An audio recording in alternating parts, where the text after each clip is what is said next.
Ladies and gentlemen, boys and girls, welcome back. It is going to be, well, officially week number 1, but week number 2. But it is the most important race. Joining me as always joining me again for what will be the entire 8-week season for this BeWater BeFast iRacing series. Again, big thank you to everybody over at Green Concepts and BeWater for picking up this league, making it their official league for iRacing. Boehner, buddy, this is just the qualifiers, but I have no doubt in my mind we're going to see some sparks fly as these guys get ready to go, and everybody wants to try to make it through. That's right, Pete. Everyone wants to make the inaugural Daytona race here with the ARCA series. Great to be back with you, man. That was a lot of fun last week. And like you said, we were just getting started. We have this last chance qualifier that's coming up here in about 6 minutes. And so that's going to be a good time here. Basically, the top 13 drivers will fill out our field, and then we'll get ready to rock for the feature event a little later on at 9:30 Eastern. Yeah, but just like last week, a little bit later on tonight, everybody's going to want to stick around because we are going to be giving away another case of amazing BeWater. I got mine in just in time to try it out for myself when we went green for the duels last week. So we talked a little bit about the duels and we talked a little bit about the race. Everybody's seen the schedule. We've gone live a few times to talk about that, but tonight there's 34 guys that are already locked in. Their finishing order from the duels, the top 2 from qualifying, the top 2 in finishers, and then some on speed. How many are actually going to be able to work their way in or race their way in to the main tonight, Boehner? So these guys kind of lucked out. There was a few drivers who had some other obligations where they're not going to be able to make it tonight. So originally we had a 34 car field, but right now we're actually only at 30, and there's going to be up to 13 guys who can race their way in this last chance qualifier that's getting ready to kick off. And qualifying is going to kick off in less than a minute, and then the race will be right after that, 5 minutes later. Man, I'm absolutely looking forward to it. You know, looking at the speed so far, Giovanni Klein, a newcomer to the BeWater League. He actually used to go by the gamer tag of Cheese or Old Cheeseburger back in the NNR days, as well as NAOR and a couple of other places as well. So good to see him. I know he's fast. I know he was clean on the console side. I didn't actually know that he had made the transition over to iRacing, so I'm looking forward to see what Giovanni's going to be capable of here on iRacing. But man, I think we've just about filled all the spots that we needed for the season, or there's still a couple spots for some latecomers. Yeah, that's right. Well, some of the people in this last chance qualifier just weren't able to make it to the duels. So there's quite a few drivers here who this will be their first time on the track with some of these other guys, and they're looking to race their way in. And that being said, Pete, it looks like they're getting ready to hop on the track and start taking some qualifying laps here. Yep, Giovanni Klein, Terry Radford, Patrick Gaspard, Kyle Taub, Matt Heel, David Hawk, and a whole bunch of others are all getting loaded in, and as soon as a few of them start leaving pit road, like we're seeing right now so far with Tristan Bailey in this number 88, he's actually going to be the first one to go on out and try to take time. Tristan, he's ready to go. He's out there. You know, Tristan had a really good duel. You know, he was one of the drivers caught up in that netcode incident. A lot of guys actually weren't too happy with him just because it looked like he just kind of turned Banner there. But when we went back and looked at it, there was some netcode, so that's unfortunate and really ruined his race as much as anyone. So he was the last driver out trying to limp to the line. A couple guys just barely beat him. But yeah, I look for him to transfer in through this race. Well, he's got the Ricky Bobby scheme, old 88 Wonder Bread, and as you can see, he's actually kind of holding it a lane, or I'm sorry, about a half a lane off the wall. Now, I know in the next-gen cars, you don't want to be up by the wall. You want to be right about where Tristan is now. Are you surprised to see him not actually up as high as he can? Or do you think he's just being careful? I know that sometimes these cars can get a little tight. Do you think he's just being careful so he doesn't scrub the wall? Getting his speed up here on this first lap. It's all about your second lap here, so you want to kind of run the top and get as much momentum going into the next lap as you possibly can, and that's going to be your lap. That's going to be your money lap. So as soon as he comes off 4 here, he's going to dip it down to the bottom and try to run that yellow line. Riding behind in the old chase camera, looking at this number 88 Wonder Bread machine one more time. Looks like he's riding the Camaro. We should see him here, duck down to that yellow line as quickly as possible and go for the fastest time around, avoiding the bumps, going through the first part of the trioval. Now, Boehner, I did see with some other races throughout the week at Daytona where people were actually diving underneath the yellow line, coming to the line. Do you think we'll see a little bit of that? Do you think Tristan will go ahead and try to get down there, or do you think that might scrub off a little bit too much speed and just stay higher up, stay on the track? Yeah, with qualifying here, it doesn't really make that big of a difference if you cut under the line at the end or not. But the qualifying settings are set to strict, so I'm not sure how iRacing is going to judge that as a black flag or not. I don't think it does, but he's coming to the line now. As you can see, he kind of stayed a little bit off, and yeah, he just went to the apron there. See if he can cut off another couple thousandths. And he and Giovanni Klein ran identical laps to the 1,000th, but it looks like it gave it to Tristan. Holy smokes, Pete! This is going to be tight again here in qualifying. Yeah, so Giovanni Klein, he was on top. It looks like the 19 of Anderson just went to the poles. We switch over to the 66 Rico Camaro for Jim Coe. He's just completed his time, and that's going to move him up to P number 7 so far. Let's take a look. Let's pick up on maybe Brad Rivers. I think we might still be able to catch up to him. Bowling, buddy, thank you very much for the 21 bits. Yeah. I don't know if Rose, we're broadcasting, buddy. Get the heck out of here. Oh shit. Oh, and then don't do that either. See you later. Okay. Oh, I tell you.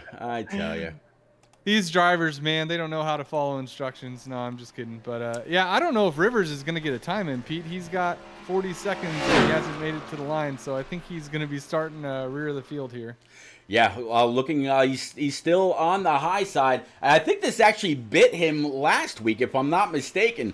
Coming to the line, it looks like he might be able to complete it. We'll have to see. Riding in this number 69 Kellogg's. Oh, Terry Labonte throwback. Yeah, a little beaten up version of it with the silver in it. Looks pretty cool. But yeah, looking forward to seeing Rivers race tonight too. He was one of the drivers caught up in the incident on Duel 2 that couldn't make it back to the line. Otherwise, he would have transferred in as well. He was in a transfer spot until that last lap wreck. And nope, he was not able to work his way around. So it looks like we're going to have 18 people that will make this. Well, I guess you could call it a heat race of sorts. And Honeycutt, John Honeycutt, Jeff No, and Mr. Rivers, unfortunately, were not able to complete their time, or maybe just a little bit of strategy. Jeff No said he was going to be inside or close to the lead by lap 10. We'll have to see. Definitely appreciate all the bits that are being thrown out there, Mr. Hall, and quite a few others. Thank you very much, guys. All right, so let's go ahead and get these guys lined up. I'm going to go ahead and pick up on our pole sitter, Mr. Anderson, right now, and see if we can't dial in that number 18. Let's see, and this is being a little shaky for me. There we go. So let's see if we can't find Mr. Anderson.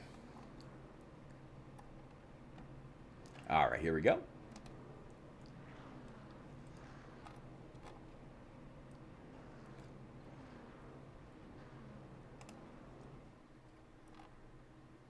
Mr. Anderson, it is Repeat and Boehner up in the booth, buddy. You got a copy? Yes, sir. Man, well, you grabbed one of the most important spots so far for the night. You got the pole, and if you can stay up there, you've got a pretty good chance of transferring through. It looks like you're going to have Tristan Bailey to your outside, Giovanni Klein behind you, and then Nicholas Pressey sitting to the outside, one row back. Do you think you can hold this spot, or what do you think your chances are of just moving through with the W? Right now, we're just going to focus on trying to keep the car clean and try to keep it up front. I've raced with Tristan before, so I know he's a clean driver. I know everybody's going to probably take it cautious at first, so just try to keep the car clean and stay up front. Well, man, we definitely wish you a whole lot of luck in this Interstate Batteries. I believe it's going to be a Camaro, I think, Monte Carlo. So, yeah, we definitely wish you a lot of luck. Get those tires warmed up, get ready to go. I know you're going to give Shrek a great view of the races. Hopefully you don't give him a big old scare. We'll be looking for you, hopefully as the either first, second, or hopefully not dead last tonight. Oh, yes, sir. All right. Appreciate it, guys. Yeah, what room are you in? I'll get you back with the racing buddy. Number 9. Room number 9. All right.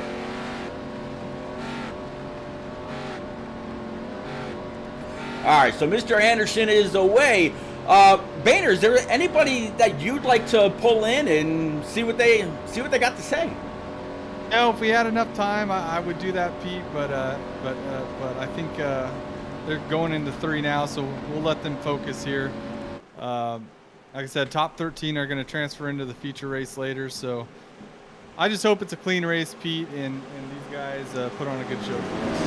Well, I have no doubt it's going to be a clean race. There's no fast repairs. The caution laps do count. I believe it's 25 laps, so everybody's got enough fuel to go the distance. Boehner and Asbel, yeah, right. Bailey and Anderson on the front row. Here we go. Green flags out. The unofficial official start for the BeWater BeFast iRacing series from Daytona. Boehner through the tri-oval.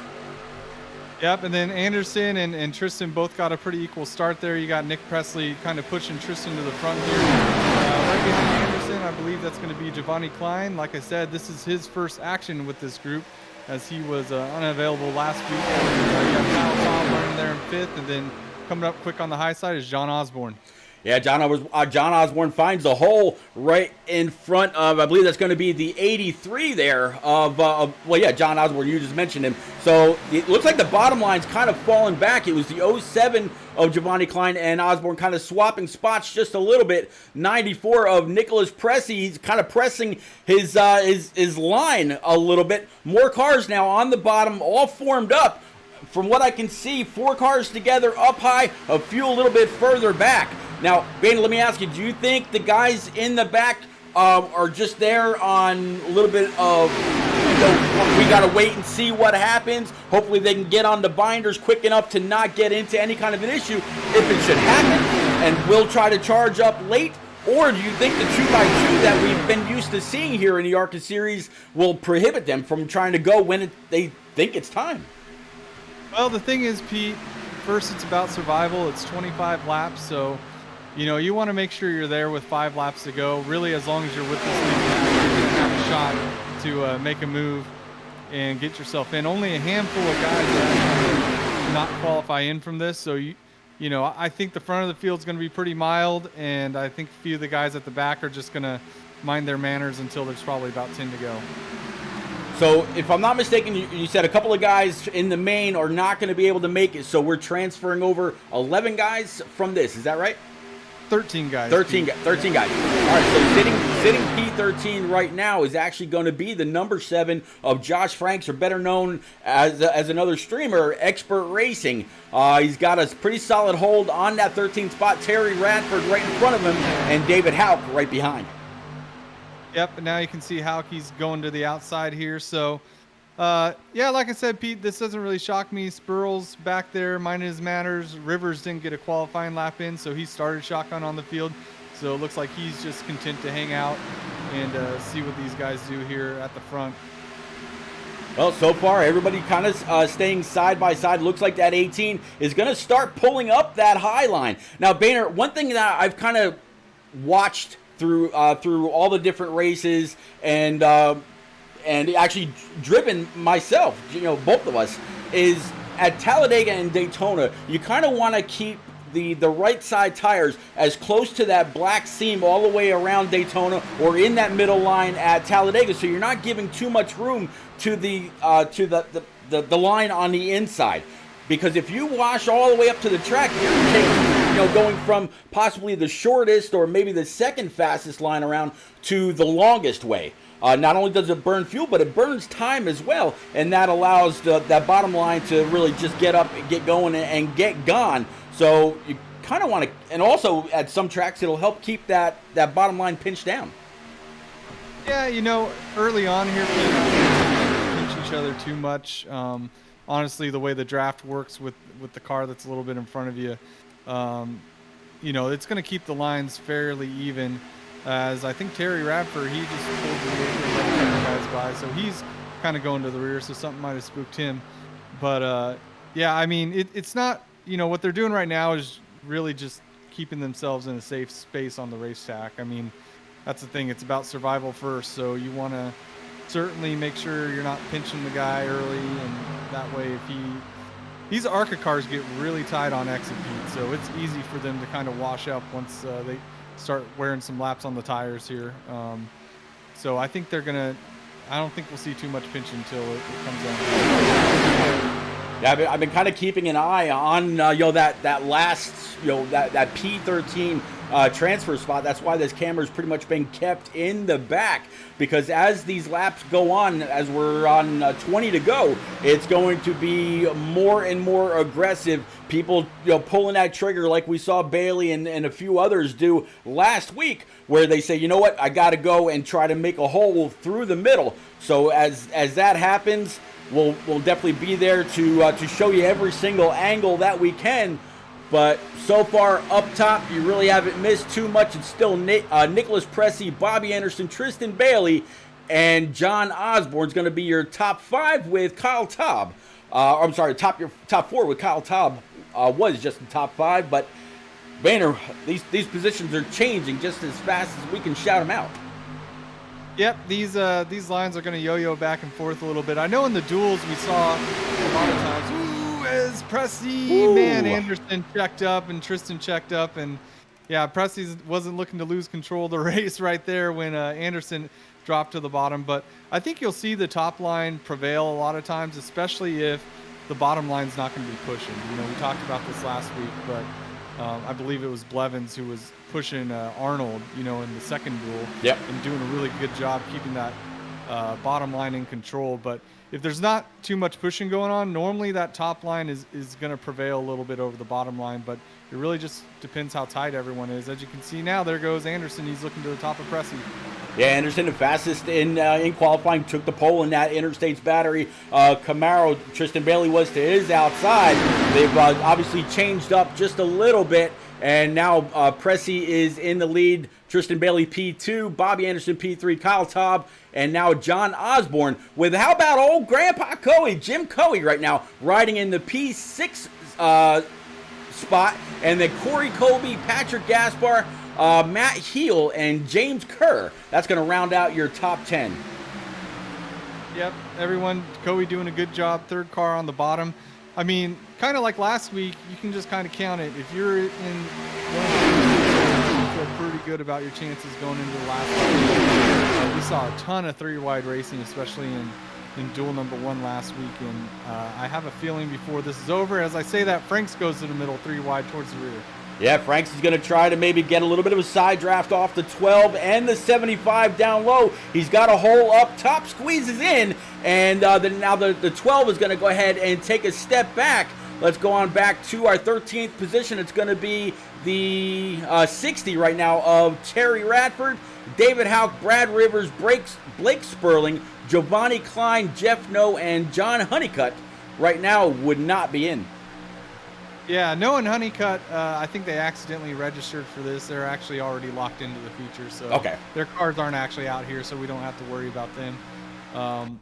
But yeah, Pete, Tristan's got control of the race, and like I said, everyone is really giving each other a lot of room. Like I said, it's really going to come down to the last lap. This whole pack, everyone who's in this race is still in this lead group, and that's what you want to do. You just want to be there, at the finish. These guys in the top 5, though, are feeling a lot better than the guys 10th on back. Absolutely, you want to be up top and prove that you can race among those that raced their way in last Monday night. And Tristan Bailey was absolutely one of those that tried to work his way up front with about, I think it was about 20 or 25 to go. I think he could do it again. Yeah, absolutely. Like I said, I think these first 5, 6 cars, they're all just, minding their manners. As you can see, Anderson's giving Tristan a pretty good push there down the backstretch, and they're going to go ahead and clear Pressey and drop to the bottom. Now we'll see if that 83 can work his way up through the top lane. Well, right now it's going to be the 66 of Coey underneath the 21 of Old Watt Racing. Corey Kobe out in that outside line, and then here comes, I believe it's going to be the 86 of Patrick Gaspar. Right now, that bottom line a whole lot more formed up than that top line, but that can change in a hurry here at Daytona. Yeah, I won't be surprised if we see Osborne here in that beautiful-looking Pepsi car. By the way, he changed it up for this week. I guess he figured the other colors were bad luck last week. So I like the change of scheme there. But yeah, we got the top 5 on the bottom now starting to clear of that outside right now. Yeah, that is absolutely a beautiful looking 83, and then behind Kobe, it looks like you got the 51 of Matt Heel, and Expert Racing David Houck. That would be your top 13. Brad Rivers and Blake Sperling right now outside of the top 13. But we're not near go time just yet. 13 laps to go. Yeah, we're just now hitting halfway, Pete. Once they hit the backstretch here, they'll be halfway through this race. It's interesting that this bottom line, I have a feeling that between Bailey, Anderson, Pressey, and Taub, they're going to be content to just run single file there. Maybe they could even try to break away. I doubt it from that top lane, as now the top lane's starting to move a little bit here with that's Gaspar coming up on the outside with Osborne, and now you can see Pressey jumps up there too. I think we're going to continue. Ooh, and man, that was close. Yeah, there was a big checkup on that bottom line, which allowed the top side to get closer to each other, and yeah, absolutely pushed the number 18 down to the low side, and Bobby Anderson up to, I'm sorry, not Bobby Anderson, Tristan Bailey up to the high side. Back 2 by 2. Boehner, looks like they just fired off. Yeah, pretty much, Pete.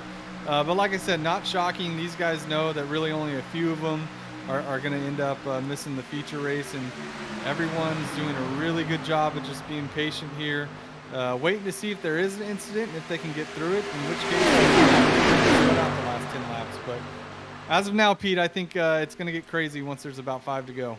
Absolutely. Right now sitting at 12, about to be 11.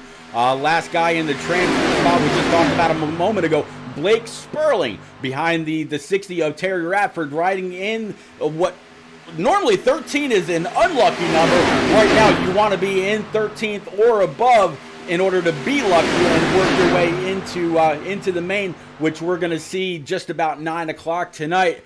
I definitely want to thank everybody that's out there for coming out, hanging out, chatting it up, and keeping us company so far. Boehner and I absolutely appreciate it. Yeah, Pete, Brad Rivers, he's now made his move. He went 3 wide through the middle, got a great run down the backstretch, and was able to slide up in front of the 21. Now he's the 4th car on the outside, feeling a lot better than where he's been running this first 13, 14 laps, Pete. Yeah, Brad Rivers, unfortunately, a guy that waited just a little bit too long. Maybe waited to see if the track was going to lose temperature or not. So he wasn't able to get his qualifying lap in. But right now, qualifying lap or not, he would be in the show. And that's going all the way back to Josh Franks in that number 7, Old Expert Racing. As it seems like him and Terry keep going back and forth for that final transfer spot. Now, Boehner, everybody here, they're not racing for nothing. Everybody here still gets points on the season. As you see the 60 make a valiant move up through the middle. That's going to push the one car, I'm guessing he's rocking the wrong number or something. But that just pushed him back to the last car on the high side. Yep, I think that's the move. Terry saw that work for Rivers. He went ahead and tried it the very next lap on the backstretch. Jack King wasn't able to find a spot 4th or 5th in line, but now he's 6th in line on the top. And yeah, I think that's what we're going to see from some of these guys as you got Heel and then, or is it Hauk maybe? Yeah, it's Hauk. Hauk is in the 12, so it's going to be right behind him. It's going to be Blake Sperling back there in that one car. Yep, and then Matthew Heel's riding shotgun on the field right now. But like I said, I won't be shocked if guys trying to do something 3 wide up the middle now that they've seen a couple other guys do it. Still might not be time. Still got 10 to go.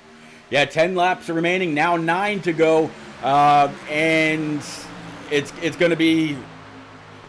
We'll have to see who also kind of holds back just a little bit and tries to make that run up that middle. But so far, Boehner, when they've done that, they've done it at pretty much the most opportune time and kind of the safest time as well. It hasn't really been in the middle of a corner or anything like that. They've done it pretty much on the straightaway with a great run and no issues. Again, everybody racing tonight, and as I just saw Yotes King out there in chat say, it's going to change their perspective when they know they don't have any fast repairs. Yeah, that's absolutely true, and you can see the racing's been very consistent compared to the duels. You know, obviously it's a little smaller of a pack, probably 5 less cars, but yeah, there hasn't been nearly the 3 wide that we saw in the duel races. And once again, this is the last chance though, so you can't wreck. Everyone knew that, you know, even if they had a bad duel, they still had this race they could potentially rely on. So yeah, I don't know, Pete. I'm curious what's going to happen at the front, if someone's going to try to go for the win, or if these guys in the top 5 are going to be content to just say, hey, let's make sure we get to the main show. Well, I mean, the whole point of it is to get there. So in the front right now, you're big picture racing. You're not points racing. This doesn't mean a whole lot. Now, it means more for points for those that don't actually race their way in, because these guys aren't here just racing for a spot in the main, although that's the main goal. They also know, in their heart of hearts, that they're still racing for season-long points, which, is huge considering, and I've never seen another league do it. The top 30 guys, they all get paid out, not only for their standings and points, but there's other contingency money out there as well, which, maybe, if you're Sperling, riding around this Pennzoil #1 DEI throwback car, maybe he hasn't quite got a handle on this, being new to iRacing. But maybe he's going to be faster in the last 4 races. Well, guess what? There's extra $50 if you can, prove yourself a little bit later on and make up the most amount of points on the rest of the field. So there's a whole lot of many different ways to look at this. Everybody wants to make the main. Everybody wants max points. Everybody wants max money. You got to race your way in to get it, though. Right, Pete. And so now we're coming down to, what is this, Pete? We're coming to 3 to go or 4 to go here? They just next time will be 4 to go. Yeah, so what we're also going to start seeing, Pete, going back to what you were talking about, I think if you're in that upper line, it's going to be in your benefit, especially towards the rear, to start pinching a little bit more just so you don't leave a hole for guys that jump 3 wide through the middle on you. So curious to see. As you can see, it looks like Matt Heel's dropping down a little bit, making sure to protect. He's one of the last guys in right now, so yeah, it's going to start getting crazy towards the rear of the field here, Pete. Yep, try to keep up with that 13th spot. Right now, Blake Sperling has it. Expert Racing wants it. Terry Radford right now in P number 12. So this is where it gets sketchy. Guys up front, they're just logging laps. The 94, the 18, the 98, the 16, 83, 66 of Jim Coey, they are more than happy just to ride where they are. The guys in the back, those are the ones that are in the pressure cooker. Yep, so, we're within 5 to go, Pete. This is when we kind of thought things might start to get a little weird, but so far, everyone's still minding their manners. Yep, so far, still that #1 Pennzoil machine sitting right now in P13 as Expert Racing. He's going to go ahead and grab it as they come across the line. David Hauk now in P number 12. Terry Radford moved up to P11, and yeah, that #7 machine, he's still got it in that Dodge throwback. Yep, and now you see at the front of the field, Anderson jumps to the top lane there in front of Gasper, and now Tristan also jumps up to the top lane, leaving the Pressy wide open here on the bottom. That's really going to help Spurl at the tail end of that bottom line. He might move up a little bit here just thanks to the movement up at the front of the field. Well, we got the 7. He's gone around. So Expert Racing, unfortunately, up into that outside wall. He's spun around a few times, tagged, definitely got some damage. We're going to work our way back up to 13th now. Terry Radford in that number 60. Blake Sperling, David Houck in.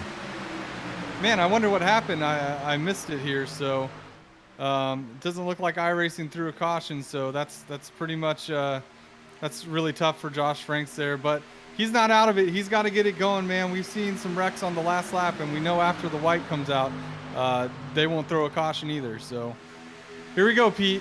We got a little more than a lap. Yep, one lap to go. Just about 60 on the backside, kind of going up and down, trying to find which lane will work with him best. Blake Sperling right now in that number 1. He is the last car on transfer, decides to go on the high side, and it looks like Sperling will be the final transfer car. How's the white flag, Pete? They're still going here. It's not showing me that. Dang it. Okay, here, we'll keep with it. Yeah, so well, anyway, Blake Sperling still in that last transfer spot. You got the 60 of Terry Radford behind him. Matt Heel has been able to move up a spot. There you see that very injured number 7 sparking on the right-hand side. Sperling, the 60, and one other are going to go around. So far, David Houck, he's going to be the one of them to transfer, and it looks like he might be able to get that thing up and running before the 60. Radford's going to be in so far. 12 trying to get this wounded number 12 Haviland machine across the line. It doesn't look like Sperling is going to be close enough to have anything for him. Radford came down the block. No such luck. Oh, the 1 and 60 collect each other. Oh, my God. I have no idea who got it between the two of them. Well, we'll have to see. Right now it's showing me Blake Sperling. Terry Radford definitely not too happy with the 1. Came on up and showed a little love to that Pennzoil rear. What happened to Giovanni Klein? It's showing him 3 laps down. Let's see. Well, first things first. I'm not sure if he backed out or what happened. Let's see if it'll show me. Expert. It's not okay. Well, it's like Pete, the results that I have are Tristan Bailey, Bobby Anderson, Patrick Gaspar, Nick Presley, Brad Rivers, Kyle Cobb, Matthew Hill, James Coey, Corey Kobe, James Kerr, John Osborne, David Houck, and Blake Sperling is going to be your top 13 who's going to advance here. That's exactly what I got. And to go through one more time, Tristan Bailey in that number 88, Bobby Anderson, your pole sitter, Patrick Gaspar, Nicholas Pressey, Brad Rivers, guy that couldn't get a lap in on time, able to bring it home P5, Kyle Taub, Matt Heel, Jim Coey, good to see that, Corey Kobe, James Kerr, John Osborne, David Houck, and yes, that one of Blake Sperling. Right on. Well, Pete, I'm going to take a break here. If you want to interview a couple guys, I'm going to get our main event lobby set up, and then I'll be back to join you here shortly. Yeah, absolutely. Let's see. Let's actually see if we can't get a hold of old Mr. Sperling. Let's see. He's in. Okay. Where are we at? Sperling, it's Pete up in the booth, buddy. You got a copy. Yeah, I got a copy. Hold on real quick. Yeah, buddy. Yeah, I'm in here, man. I'm some folks in the Don't lobby. even worry about it. Man, you were you came across the line, P13. We saw the lack of interest, we'll just say, that you got after everything was all said and done. But man, you were the last car to go ahead and transfer on through just a week after getting reacclimated with iRacing. So you're going to start tail end Charlie in the main race. Walk us through there and walk us through what you were feeling with 5 and less laps to go when you knew you had to try to race your way in. Oh, I really just wanted to keep it clean. Some guys wrecked in front of me, and I kind of went low. And then, like I said, it was just I wanted to just run it, till the line race and just easily get my way in. But I seen the 12 had to make an evasive move coming to the checkers, and I'm like, well, crap, he ran him all the way down there. I might as well go low because I seen him start to dart high. So I go low, and then I'm just getting yelled at for no reason. But it's going to be fun in the dash. He can watch it from the stream, and we're all going to be good. So. Yeah, when you gotta race your way back, we saw the contact. Originally, I'm not quite sure what happened with the 7, but we saw the contact with the 60, the 12, and you, and then you were able to come on back up. It looks like there might have been a block attempt. You came across the line, you got it done. You're moving on through, so you're gonna be pretty positive in the points. What is your strategy to try to attack the next 70 laps in the A main? They said that I was blinking, which I didn't hear it the whole race, so I don't know if you saw that. I didn't see it. So they said I was blinking, so I'll probably, honestly, I'll just run in the back and wherever I finish, if it's good points. So there was 60 guys that tried to get in this event, or 55, so I'm pretty happy, man. I'm excited. Running with some old friends and people from NNR. That's pretty cool. So we're just glad to be back, man. I'm excited. Just glad I can make the race and be a part of it. Well, buddy, I've already told you it was great to see you. As soon as I heard you were coming back in, old NNR Spurl, man, it's good to see you and Coey and Byron and Tristan and Brad and Corey and Matt and so many people that have moved on over. I'm glad you decided to join the ranks. I'm glad you decided to join BeWater. And buddy, most of all, it's great to talk to you in the booth again. We'll see if you're in that top 3 when it's all said and done as well. Yeah, we'll see how it goes, man. I appreciate you, Pete, and everybody putting it on BeWater. Looking forward to the race. Hope everybody watching gets a good show, and can't wait to get going. Well, I'll go ahead and I'll get you back with, I believe you were in race room 4 with Brad Herman, Byron Jones, and Tristan Bailey. That is it, man. Yep, so I'll get you back in there. Again, congratulations on racing your way through. And yeah, maybe we'll talk to you again a little bit later on. All right, man. Sounds good. Thanks. You got it.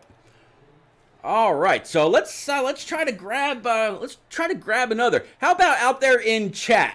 I know I've seen White Walker, I've seen Alpha, I've seen Cole, I've seen quite a few people. Word Burton, good to see you. Baritone, who do y'all want to hear from?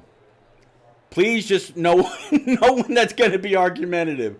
Who do y'all want to hear from out there?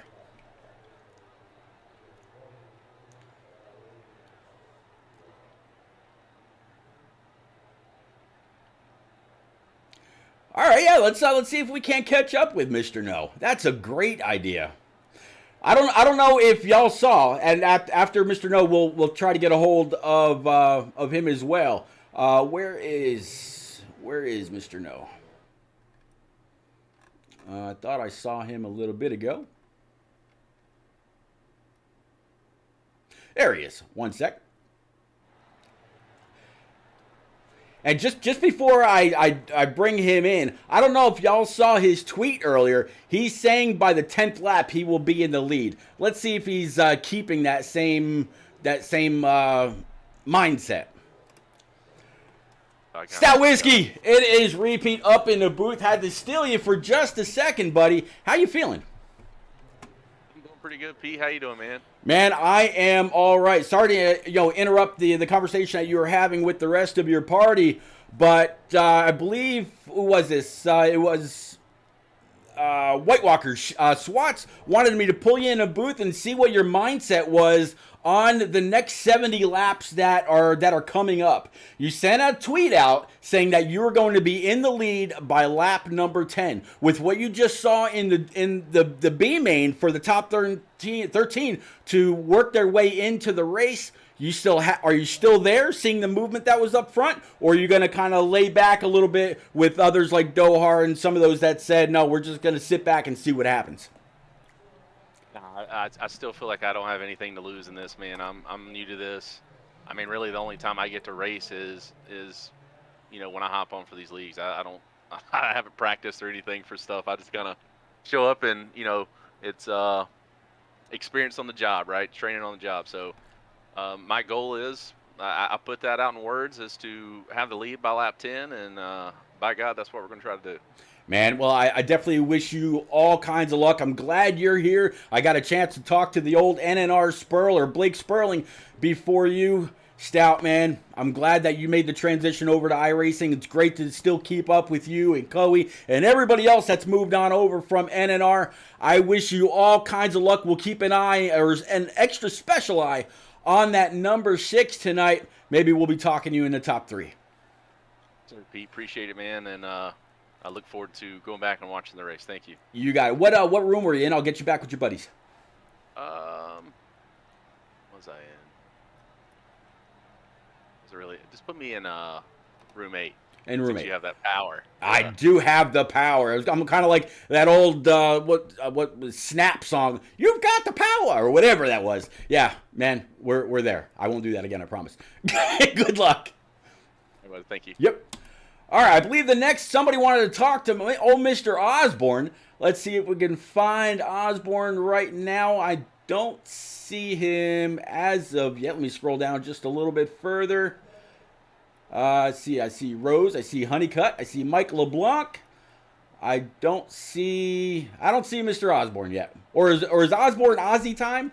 If that's Aussie time, I do see him. Let's see here. Let me see. Kobe's away. Okay, Honeycutt. We can definitely do Honeycutt. I just saw him.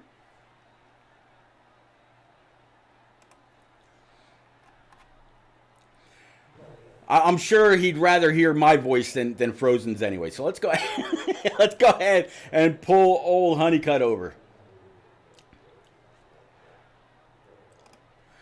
John Honeycutt, it is Pete up in the booth, buddy. You got a copy. Yes, I do. Pete, what's going on, buddy? Well, old Matt Hall out there in chat wanted me to pull you in and see what your thoughts were after watching that 25-lap B main for the top 13 to work their way into the upcoming 70-lapper here to kick the season off at Daytona. Now, I know that you were just talking to Eliza and old Mr. Dohar. What do you have? What's your mindset as you get ready for this A main? After watching that, I don't know. I feel like I need to be patient. Eliza's telling me to be patient. I told her she's gonna need to remind me to be patient. Just like how when I was in the championship run, you were my crew chief and my spotter. Yep. You were basically there to, not only help me but keep me calm. That was like the one thing I told you, is to keep me calm. So she's gonna have to do the same thing tonight. Is just keep me calm, keep me patient, and just hopefully we can just be there at the right time at the end, and maybe pull off either a top 10, top 5, or hopefully maybe get a win. So it's gonna be crazy tonight. You're gonna definitely see some 3-wide racing. I don't know if you'll see it right away, but I'm pretty sure you're gonna see a lot of patience run out the door. I remember DW saying this years ago at one of the Talladega races, where he was just like, all these guys, all 43 drivers are out there running around in circles, and they're basically all wrecking. They just don't know it yet. So that's basically what we're doing. We're out there, we're just wrecking. We just don't know it yet. So it's gonna be crazy. Well, in the duels, it took till a lap right around 20 to go, give or take, where we started to see some pull the trigger. I think Tristan Bailey was among one of the first in the first race to go ahead and take it 3 wide, try to work his way on up through the field. A couple people, I believe Josh Franks and a couple others, tried to follow him. Are you going to be that guy? And if so, what lap do you think you'll need where you'll have enough time to maybe find a hole on the high side, low side, wherever, or just maybe even keep it 3 wide if everybody can hold their line around this 3-lane track? It's not like Dega where you can fit 4 and maybe sometimes 5, or even iRacing Super Speedway where you could fit 6 or 7. We're talking about a very, very narrow 3-lane mostly Daytona International Speedway with a little bit of bump coming through the tri-oval, especially with these ARCA cars. What lane in your mind is that trigger to go? It's probably Or going to what lap, be. rather, sorry. Yeah, no problem. Yeah, I don't want to go too late either, so I would say maybe about 30 laps to go. I probably want to start making my way, depending on the situation, how the cars are spread out, where we're at with that spread, if there is a spread. Um, but probably within like 30 laps, maybe 20 laps to go, I would probably try to make my way up there.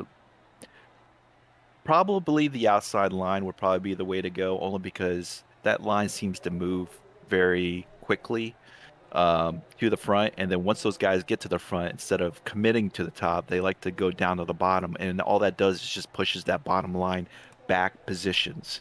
So as you're going up high, all the cars in the front are going low, and then they're pushing everyone on the bottom lane backwards. So I definitely want to go to if I'm going to go to the front, I'm definitely either going to go in the middle to cut corners very quickly, and then maybe go to the high side. It's probably the riskiest position, the riskiest line to be, because you can't go anywhere if something does happen.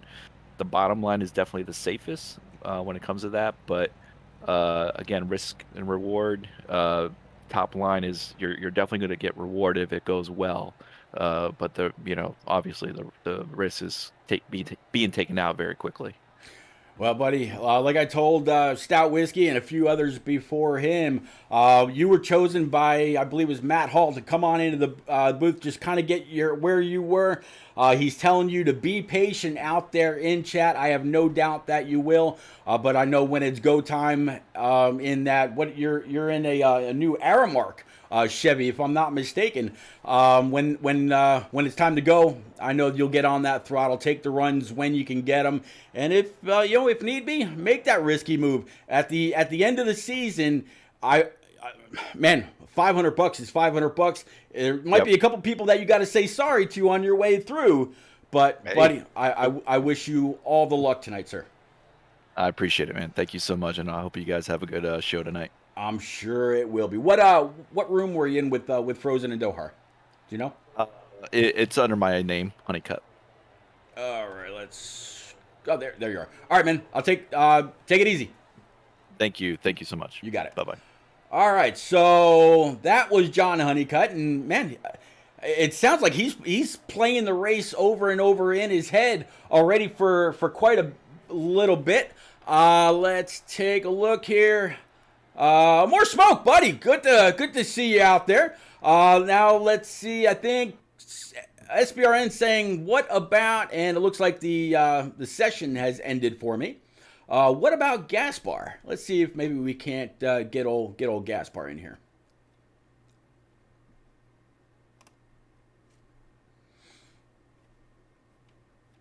Give me 1 second. We're going to switch this up just a little bit.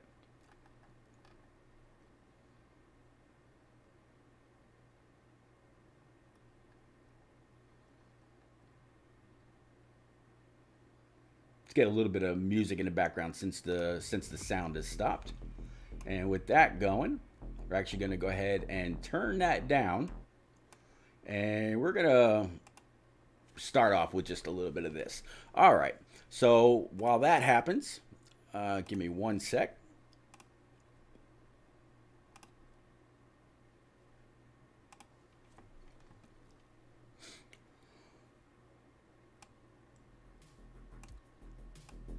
Give me 1 minute, guys.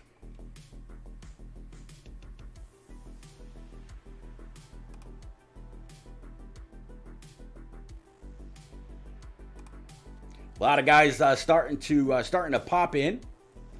Tom, good to see you. Stan, I see you out there. Stan, thanks for throwing up that brand new emote, courtesy of Jaden Gimbal. And I know Yotes was working on one for me as well. So definitely big thanks to those guys.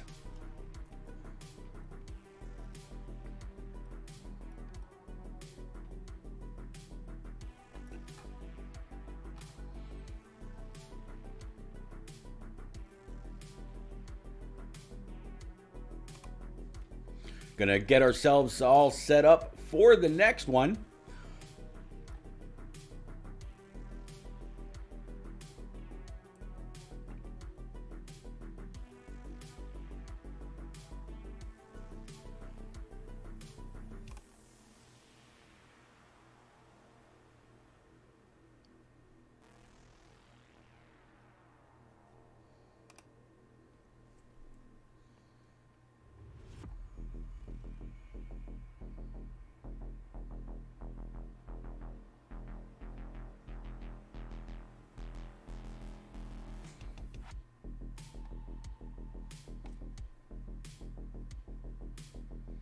I appreciate you, Tom. Well, Tom, when we go back as far as we do, it's okay to say I love you too. Rangers, what's up, man?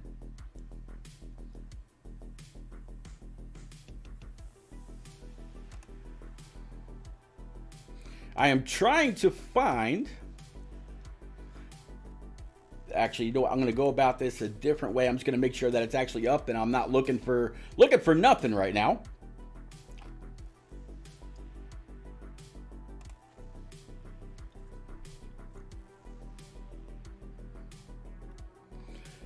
You're the man, Tom.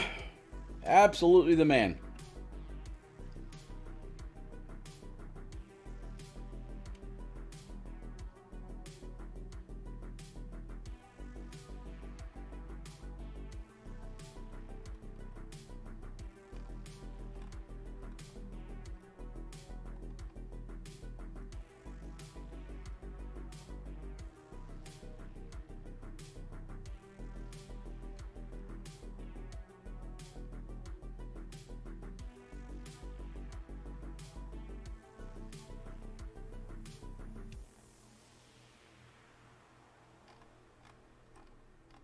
Pete, I think our pit reporter is wanting to check in. Alrighty. Let's see here. Basically, just waiting on. Do you see the A main posted yet? Yeah, so that's the update here. Boehner is going to create a session with a heat so that we can get ourselves lined up. Okay. We got 2 errors when loading the grid. Gotcha. That's why I wasn't seeing it. Yeah, the other session completely timed out, so I just got stuck with just a stagnant screen and basically talking and pulling people in, getting ready for this 70 lap race. Now, Stan, you got that 82 BeWater machine, if I'm not mistaken, right? I do. Designed by, the name is escaping me right now because I get so many designed. Byron Jones, yeah. The car, yeah. Yotes King. There you go. And where do you start tonight? Well, after the shuffle, I'm not 100% sure. I think possibly 23rd. Okay, and I know that Boehner put out a video not too long ago, like maybe 3 days ago, showing what the lineup was going to be, and both you and Mike York were starting side by side, both of you running and fully sponsored by Green Concepts, which owns BeWater. So it's going to be interesting to see the two of you either move up together or maybe fall back together. What's your strategy as this gets started? Are you going to go to the back and just ride and wait until that time comes where you've got to go, or are you going to just mat that gas at the beginning and try to gain as many spots as you can, hoping that maybe you'll avoid the big one, which will inevitably come a little bit at any point during the race? Yeah, kind of up in the air, Pete, a little bit. Both strategies have been talked about: going to the front, trying to stay up there and like ahead of the problem, and or go to the back, the very back, and stay back there. So we'll see what happens here. Probably tending to try to fall to the back, but if I can find a comfortable spot to ride, then I'll do that too. Well, as always, I wish you a whole lot of luck. Again, we're just waiting on this new lobby to open up so we can get in there, follow up with some of the guys, see this full 43 car BeWater, BeFast, iRacing series get kicked off. And again, Stan, you found out about all this about the same time that I did, maybe a little bit sooner, that Green Concepts was going to fully sponsor, and that's where most of this prize money is coming from, fully sponsor this series for at least the next 8 weeks. And from what Boehner was saying earlier, they're pretty happy with everything that they've seen so far. Well, I think that's a testament to the drivers. I think the group that we've assembled here, they've got a head on their shoulders, and while you may not necessarily see it at all times, the quality of racing that'll go on over the 8 weeks should be some of the best that is out there. So we'll see what happens. But I just encourage everybody that's watching you now, go out, share your stream. Let's get a bunch of eyeballs on this tonight. Yeah, that would be absolutely phenomenal. And it's kind of interesting. There was actually a BeWater truck, as it just now showed up on the slide that I've got going on. At of all tracks, Martinsville. Now, we're not going to be going to Martinsville in this series. I think the closest we come to that is Bristol, if I'm not mistaken. I can actually show the schedule here right quick. I'll break away from the slide. I could show the schedule, but after this week, we head on over to Atlanta Motor Speedway in the Xfinity cars. These last 2 weeks have been in ARCA. So next week is Xfinity at Atlanta Motor Speedway. Then after that, Monday, January the 24th, we're talking about the trucks at Las Vegas. Monday, January 31st, the Glen in the next gen car. And there has been a couple of updates with the next gen. The Pinion used to only have like 4 or 5 different, used to only have 2 or 3 different options. Now there's like 4 or 5, so you can definitely set your steering a little bit more to your liking.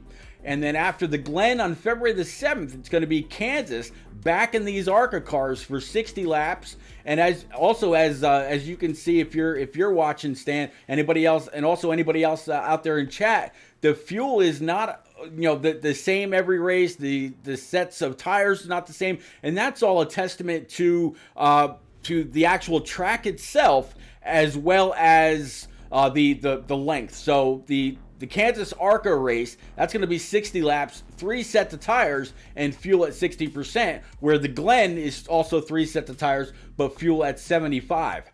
And then looking into late February, Monday the 21st, we're going to go to Auto Club in the Xfinity car, 60 laps, 3 sets of tires, fuel at 60%. Monday, February 28th, last day of the month, Rockingham in the next gen.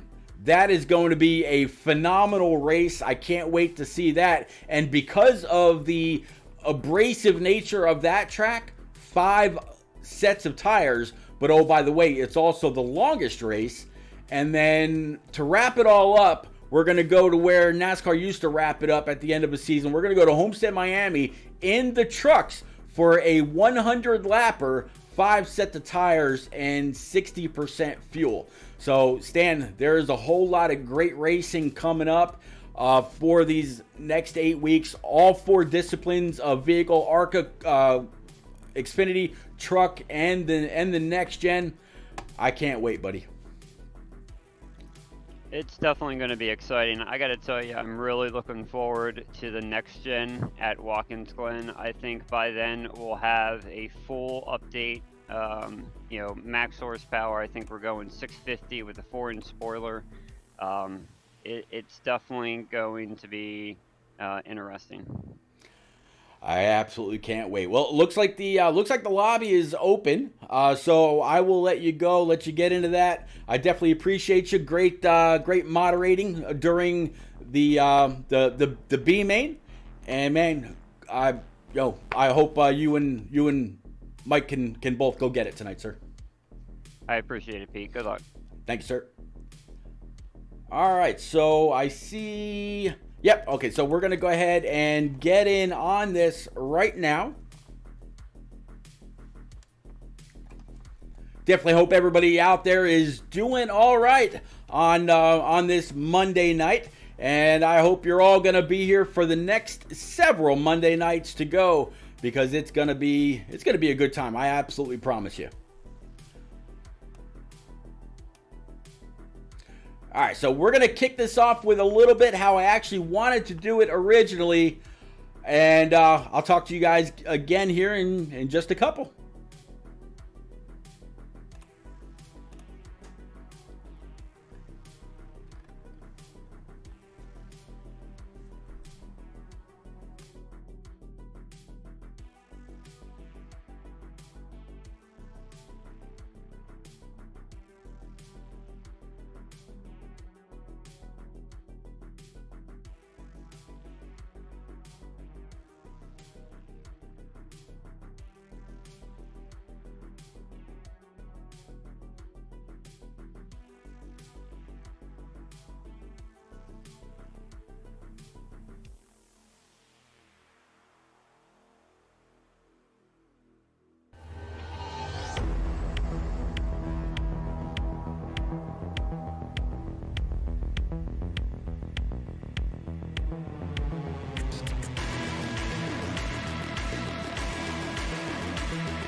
All right, so we were just talking about this this schedule a little bit. I won't beat a dead horse at all. We're gonna go ahead and move on. So again, this schedule, it's gonna be an amazing 8 weeks, absolutely. And I know that you guys, if you've been following Twitter, if you've watched any of the past broadcasts to try to introduce BeWater and what was happening with them, and if you've seen the money that is actually going out, well, check this out.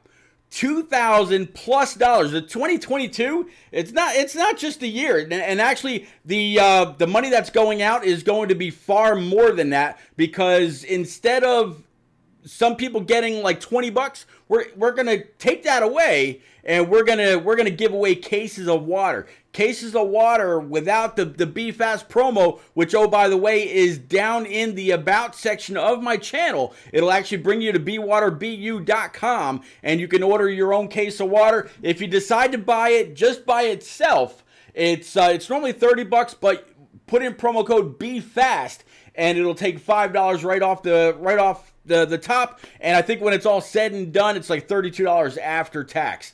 So, yeah, and then there's a description of the points and how all that works out, the B main, and how those points work out. Bonus points for leading a lap, and then most laps led. And then look at this other contingency money. Clean driver, $50. If at the end of the season you can settle it, and have the least amount of incident points, BeWater's going to have an extra $50 in you. A little bit more incentive to race clean throughout the entire season. Second half charger. Maybe you're not the fastest to fire off, but man, you're like a Kevin Harvick. You are the closer. If you come in and you're the fastest, you gain the most amount of points of everybody else in the league during the last 4 of the 8 races. There's $50 for you right in your pocket. The Q on time, that is that'll actually start next week. That is the highest finisher of those that had to qualify in through the B main. So you just saw you just saw the finish of the B main there. So the person that won that next week would actually gain $10. The random drawing, just $10. We're gonna pick a driver and we're gonna give him $10. Whether it's for a great save, didn't wreck the field, or who knows, I'm not 100% sure. But Boehner, he's gonna go ahead and give that out. And then again, instead of the viewer prizes being only $20, we're going to give a viewer a case of BeWater completely on us. We're going to have it shipped to your house, no cost to you whatsoever. $20 is what it cost everybody to get into this series, and that covers them all the way through. The schedule, we just talked about that. Daytona and the duels was last week. This week, full Daytona race. Atlanta is next week. Las Vegas, the Glen, Kansas Auto Club, Rockingham, and Homestead. And in bold, bright green print on that bottom, it says that your top 30 get prize money. Starting from the bottom, 26th through 30th, $5. That doesn't count as any contingency money. Okay, 21st through 25th, $10. So you can, if you're not in the bottom, you don't have any contingencies, but you finish between 21st and 25th in points, you're getting half of your entry fee right back. 16th through 20th, $15. Each of those positions going to get almost all their money back. 11th through 15th, this is where you start to get in the money, whether it's your $20 that you paid out. And who knows, maybe you had to buy a track, whatever. You're getting most of your money back. 6th through 10th, $50. So you're getting your money back and then some, no matter what, unless you had to buy 2 or more tracks. 5th place, $75. So $75 for the person that ends up in P5. And again, all this is before any contingencies. Everything that you see on the bottom left-hand side. So yeah, 4th place, $100. Quick C note right off the top. 3rd place, $150. 2nd, $250. An immediate $100 jump. And then 1st place, $500 with the opportunity to absolutely gain more. So big money right there. And man, I can't wait till all of this is in the works, and we're figuring out who the main guys are going to be. I can't wait. I absolutely can't wait. But big thank you to Green Concepts, owner, operator, and distributor for BeWater for picking up this brand spanking new series and allowing us to run it our way, but at the same time, representing them to the best of our ability.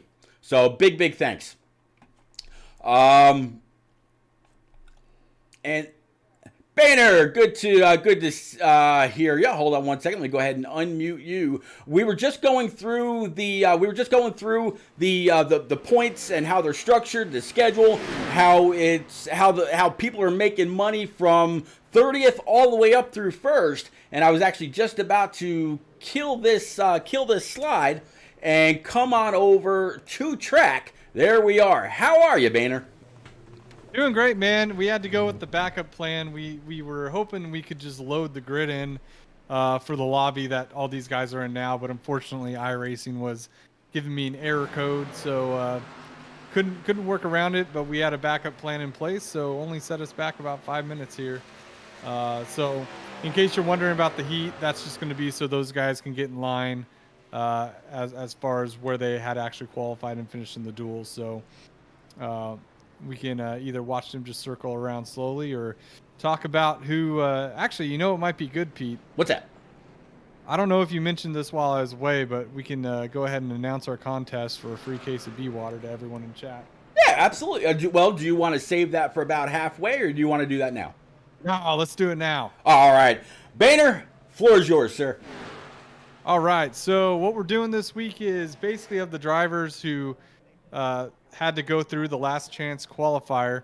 Whoever in chat, you got 13 options. So the first 13 people to type in, you each get to pick which driver you think will finish the highest, but only one driver per pick. So if someone picked them above you, then you got to pick someone else. And of those drivers, you had Tristan Bailey, Bobby Anderson, Patrick Gasper, Nicholas Pressey, Brad Rivers, Kyle Taub, Matt Heel, James Coe, Corey Kobe, James Kerr, John Osborne, David Houck, and Blake Sperling. So if you were tuned into the first duel, you should, or to the last chance qualifier, you should know who those guys are. If not, you're going to have to go back and find it and pick a driver. 13 options out there. Whoever finishes the highest, whoever chooses them, free case of BeWater. Wow, that's well, you're getting people out of here already. Hope you got a pen and paper handy, because homework assignment. Sure. Names are flying in already so far. Swats has Mr. Bailey. You can't go wrong there. And Matt Hall has old Mr. Heel. So yeah, there you go. There's two right? down, 11 to go. Yep. You better get your names in there pretty quick. But yeah, no, it'll actually be great to follow these guys around. And Boehner, I think we also had a pretty special start to the race. We got a command from one of the people over at BeWater themselves. You know, just another great quick acknowledgement to everything that you and Mike York and Stan Carnathan are doing with this series overall, as we watch these guys pull off pit road and get ready to go. We'll get that command to fire engines here pretty quick, but in the meantime, we're going to pick up with guys as they work their way through and get lined up. Everybody should have an idea as to where they need to be. Yeah, for sure. They got 3 laps here to get it figured out and organized, so they'll be fine. But yeah, Pete, I'm excited for this race, man. Yeah, this whole, I was just talking about that while we were away. You know, I think I pulled a few people into the pit and talked to them about it, and you know, trying to get where their mindset was as the night was going to go on. What lap they thought that the trigger needed to be pulled to take at 3 wide. Hopefully not 4 wide, because this really is only about a 3 wide track to try to work their way up and through where they needed to be in the money when it was all said and done. Yeah, absolutely, Pete. I think this race is going to be all about survival. Like many restrictor plates, and it doesn't matter if it's on iRacing, real life, ARCA, Xfinity, any car, Daytona is about survival first. I think we'll have a good idea of who our contenders will be, you know, once we get to, I don't know, maybe like 20 to go. But, yep, until then, we'll have some guys drop to the back playing it safe, and we'll have other guys trying to work their way forward. It's gonna be a lot of fun. So these guys got two laps to go ahead and get lined up, and then after these 2 laps, it's gonna go straight to racing. So Boehner, what do you think? We need to get that command to fire now, or wait till that last lap? I don't think it was terribly long. We can go ahead and do it now. Technically their engines are on. They're just getting in there. They're basically gridding right now, Pete. So we're behind, if anything. All right. So ladies and gents, then I'm going to go ahead. I'm going to introduce Miss Amy. She's got the command to fire him. Boehner and I'll be right back.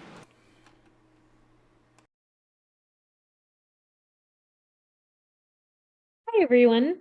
My name is Amy McNally, and I'm the VP of Marketing at Green Concepts. On behalf of everyone at Green Concepts, Inc. and the BeWater brand, we would like to thank everyone in the iRacing community for your support. It is really appreciated, and we are very grateful to have it. If you happen to have any questions, feel free anytime to email ir@greenconcepts.com. So, without further ado, racers, start your engines.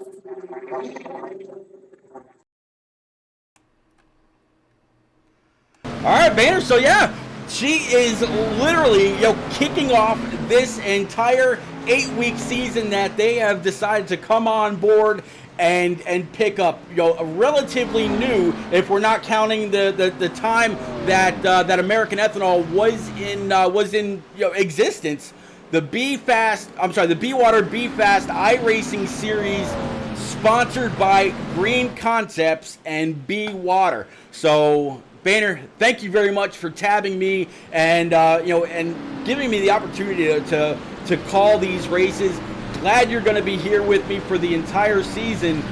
We're about to let these guys go. Grant Davis, Justin Malarkey, they've found their spot. It's just a matter of time, buddy. We can actually kind of go through the field here too, Pete, as they're gridding.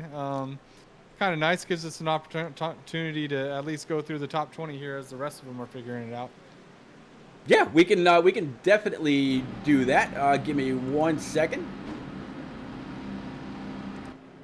There we go. All right, so yeah, we got Grant Davis. He's going to be starting on pole. Justin Malarkey is going to start P2. 23 of Jose Ruiz, old Mr. Consistent himself, starting P number 3. Jeff Lednam, he's going to be P number 4. Josh Arnold, no introduction needed. Old J-Pa, the fastest 22 in iRacing. Enrique Quinones, old Q-Dogs, he's got these Jets colors. He's going to round off P number 6. Zach Meredith, he's got P7. Matt Boone, he's got that Great Lakes Coca-Cola bottling Chevy. Nathan Mon in P number 9 in this Home Depot Chevy. Sam Wade, he's got P number 10. Cole Martin, P11. And then Corey Blevins, welcome him to the BeFast series in this Blevins design Chevrolet. Nate Lehman, old Commando Griff. I'm trying to catch up, and they continue to scroll on me. Yeah, there he is. Nate's. Hold on, I'm getting there. I promise. There we go. Nate Lehman. In this Dodge Charger. It's actually pretty cool to see Dodges here. Brad Herman in the second Home Depot entry. Byron Jones in this Byron Jones Martin Sports number 8 Impala. Timothy Latham in 23rd. JB Banner in this Twisted T entry. Jaden Gimbel in this number 81 Securian Financial. Mike York in his BeWater. Oh, that's a beautiful paint scheme. And that beautiful BeWater number 5. John Honeycutt. There's a brand new entry for him. Brand new paint scheme. Tyler Dohar in his 3 doors down number 77 Dodge. Mike LeBlanc in his Spam Chevrolet. Tristan Bailey, we saw him in the B-Main in this number 88 Wonder Bread machine. Bobby Anderson, he in this the Shrek number 18 Interstate Batteries Chevy. He was on pole in that B-Main, so he worked his way through. Patrick Gaspar, wasn't able to get to him during post race, but who knows? We might be talking to him just a little bit later on. Nicholas Pressey is going to be rolling off in 32nd in this number 94. Brad Rivers in that Terry Labonte Kellogg's Cornflakes throwback. Kyle Taub in his Raise Energy Apollo car. Beautiful decal there on the front. Grandpa Coey, Jim Coey in this number 66 Rico Chevrolet. Corey Kobe, old Watt in his flaming hot number 21 Chevy. Then we got James Kerr back here in the number 75 KBM machine. John Osborne in that beautiful number 83 Pepsi car. We got the 12 of David Houck in that Piedmont Airlines throwback. Boy, that should take you back just a little bit.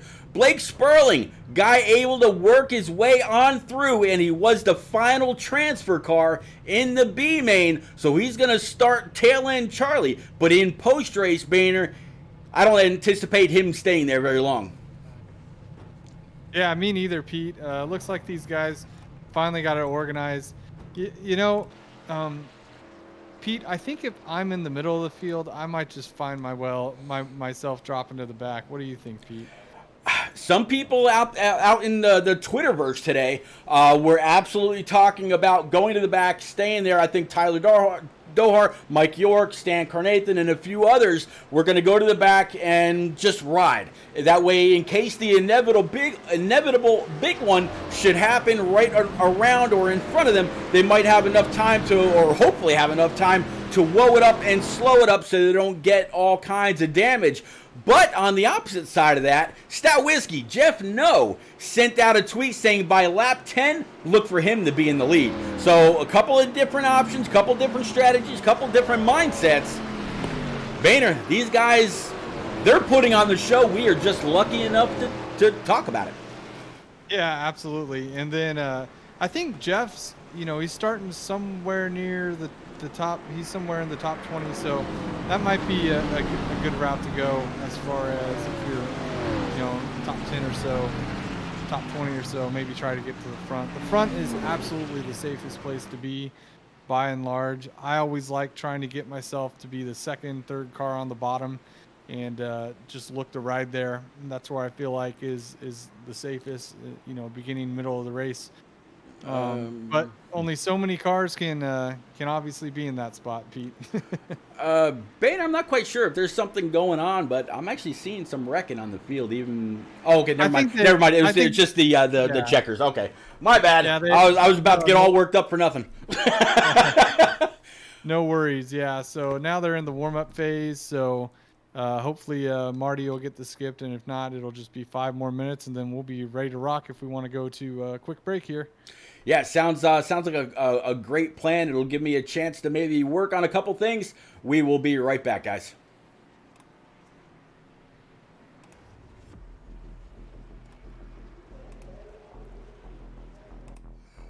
All right, we are muted to give me a chance to work on some cameras.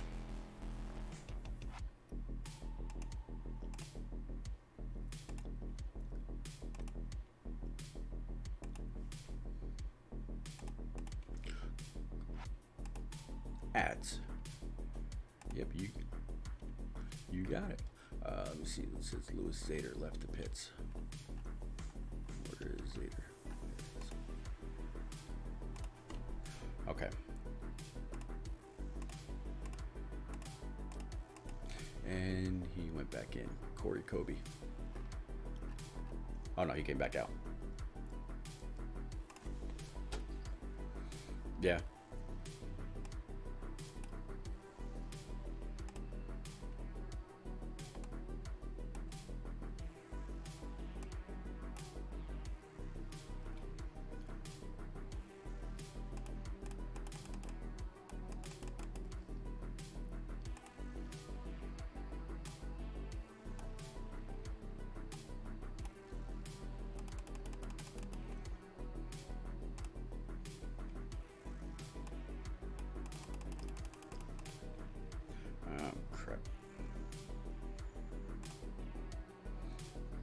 Yep, I'm getting there right now.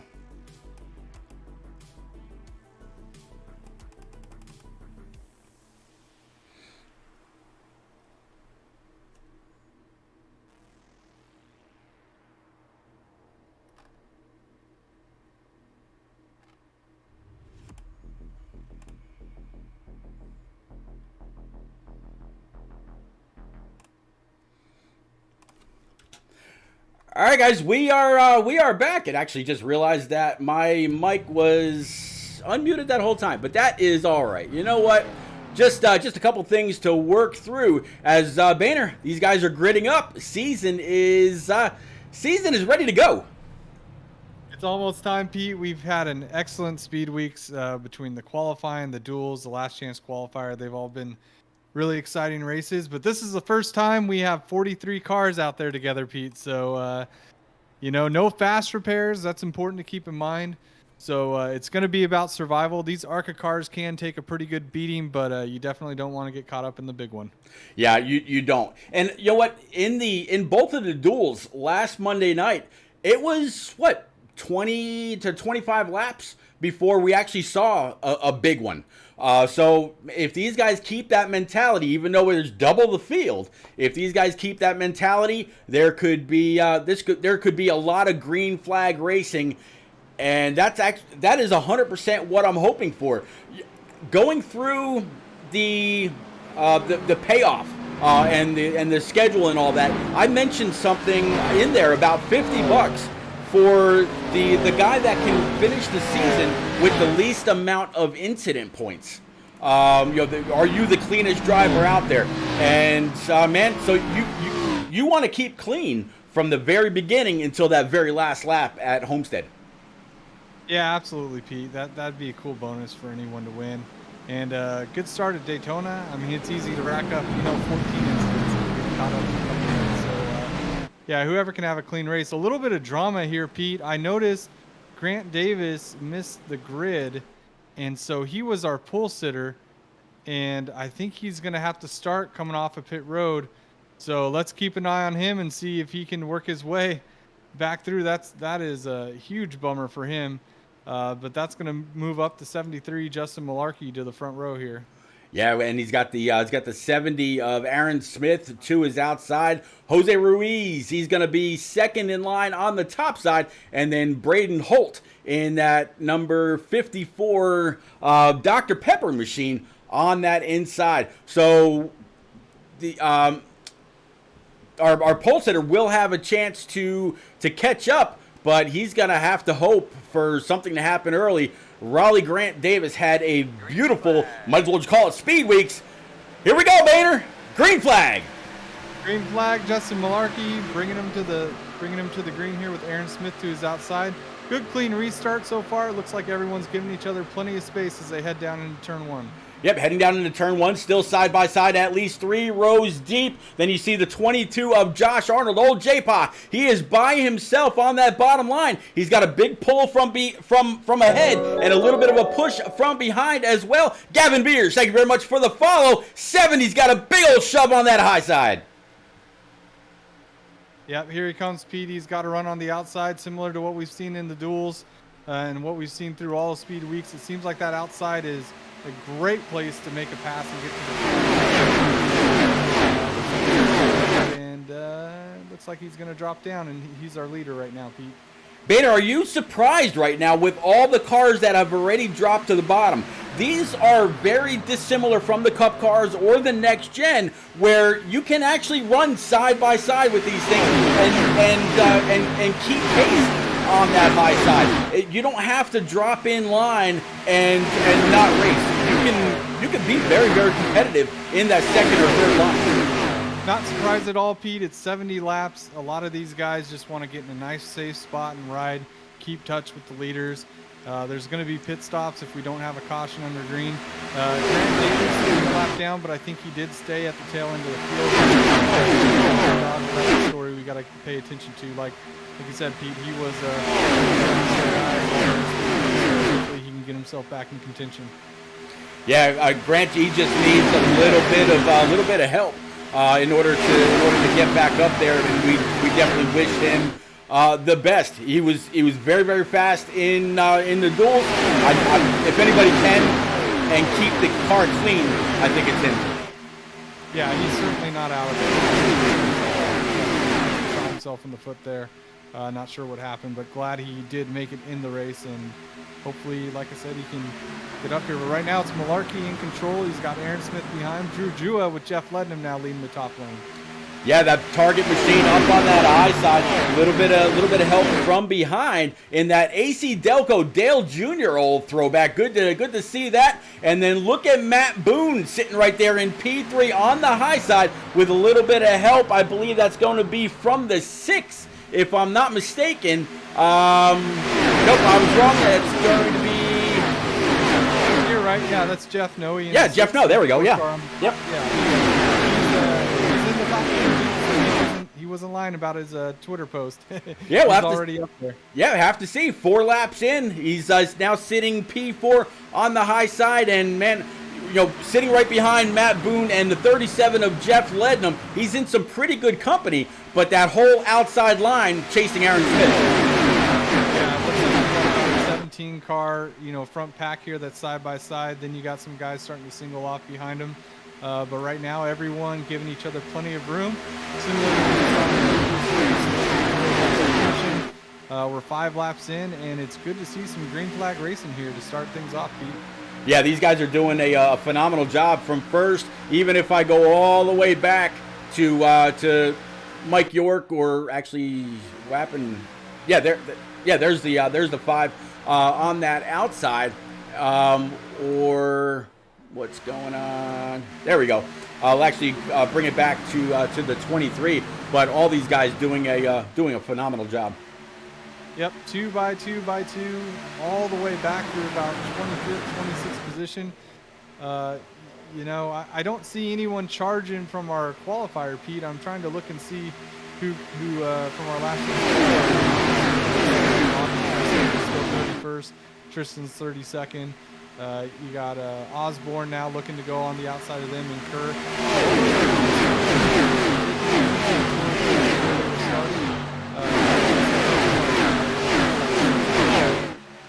Now, do you think Tristan has kind of just adopted the I'm gonna stay in the back and I'm gonna wait it out, or do you and I'm sorry, and just wait until about that old 20 laps to go, like we saw in the duels last week, and see him try to go up the middle, take it high, go low, whichever, wherever there's an opening, try to fit that number 88.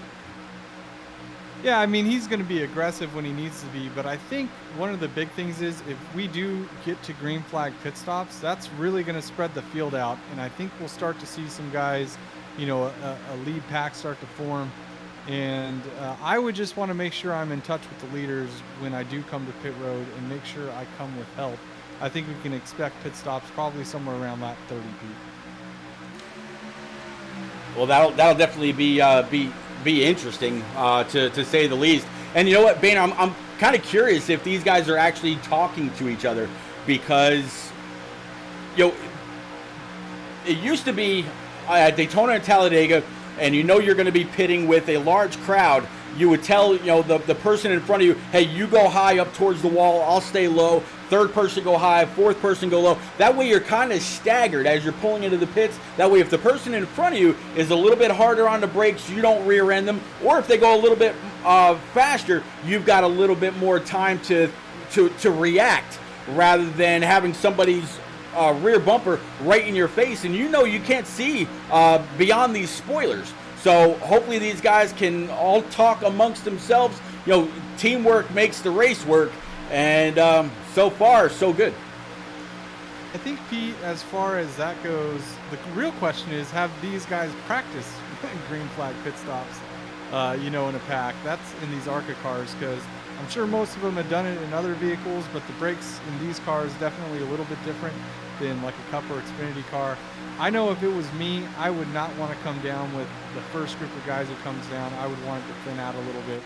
And but the other thing, going back to the communication, that's one of the great things about this iRacing platform is everyone can come over comms. They can talk to each other. It's only one driver at a time, but I'm really impressed with the racing we're seeing. Malarkey's still holding strong.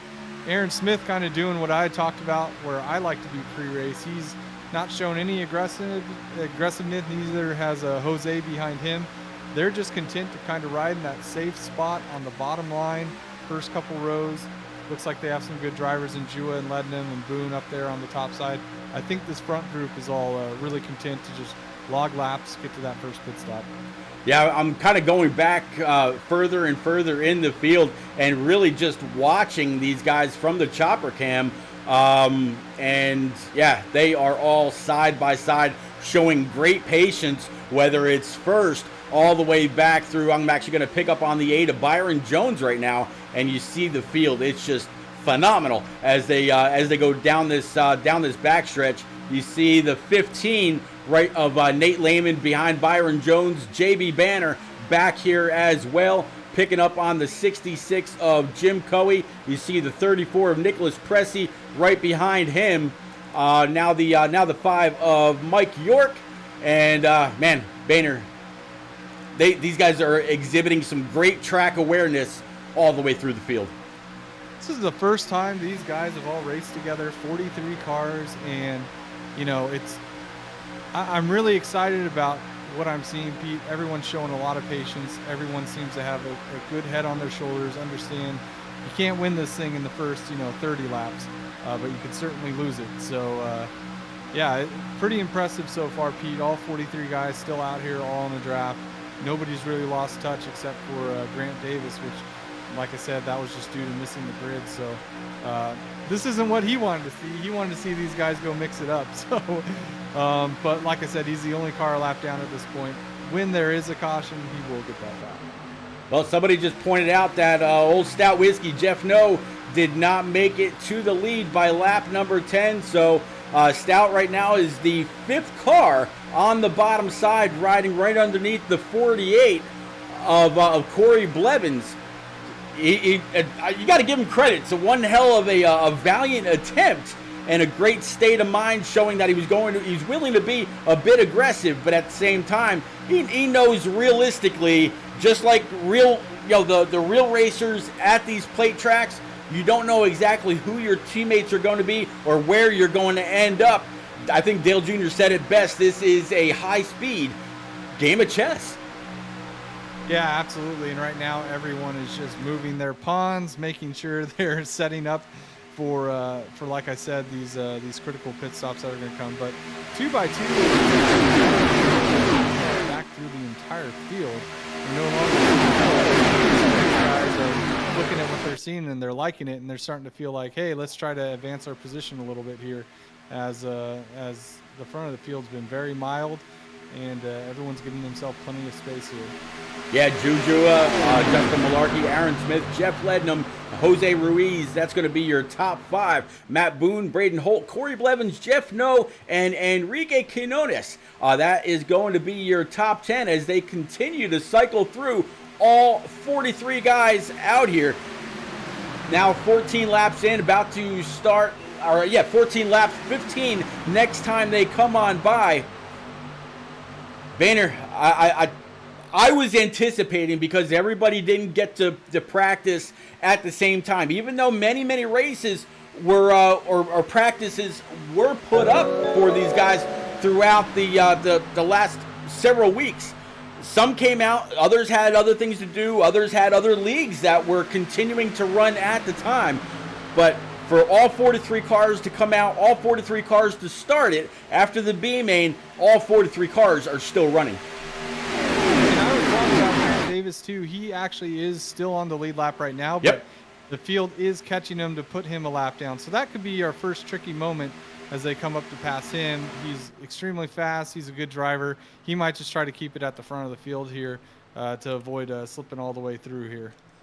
Let's see if we actually can't ride behind the 73 of Justin Malarkey right now, kind of looking ahead from him, see exactly what he's got to try to do. Cape, thank you very much for the bits, sir. Absolutely appreciate you. So you see from this number 73 Luzerne Foundation Chevy,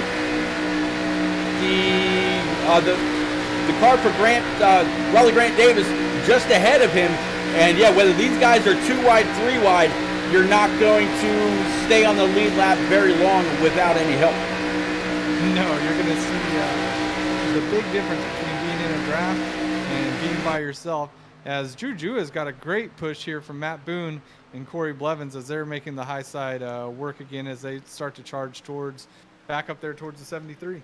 Yeah, the 38 of Matt Boone was definitely one of the most trusted pushers in the dual races. So I anticipate the 41 is all great with that 38 in his mirror. And Blevins, rightfully so, giving just a little bit of room just in case the 38 should accidentally get too far on the left or too far on the right as they get closer and closer to Raleigh Grant Davis. Looks like the leaders have asked him to stay high, coming through the tri-oval to kick off lap number 18.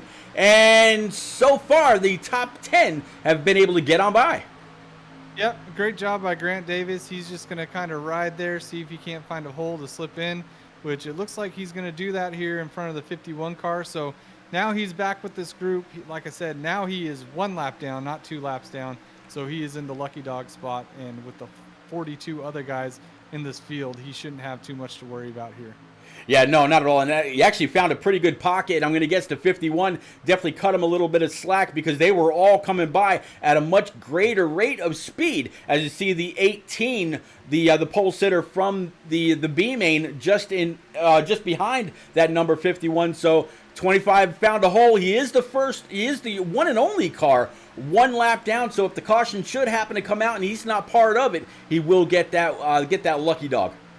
Yeah, and I think Bobby Anderson and Kerr there and Kyle Taub in the 15 or the 16 car, I think those are the furthest three as far as, and is that Matt Heel in the 51? So Matt Heel right now is the biggest mover from that group that qualified in earlier this evening. He's doing a great job just running in P14 right now. Absolutely. P14 up 27 spots. Like you mentioned, the biggest gainer throughout the field. Behind him is going to be Gabe Ellison. He didn't have to transfer through, but he's up 20 spots since the drop of the green.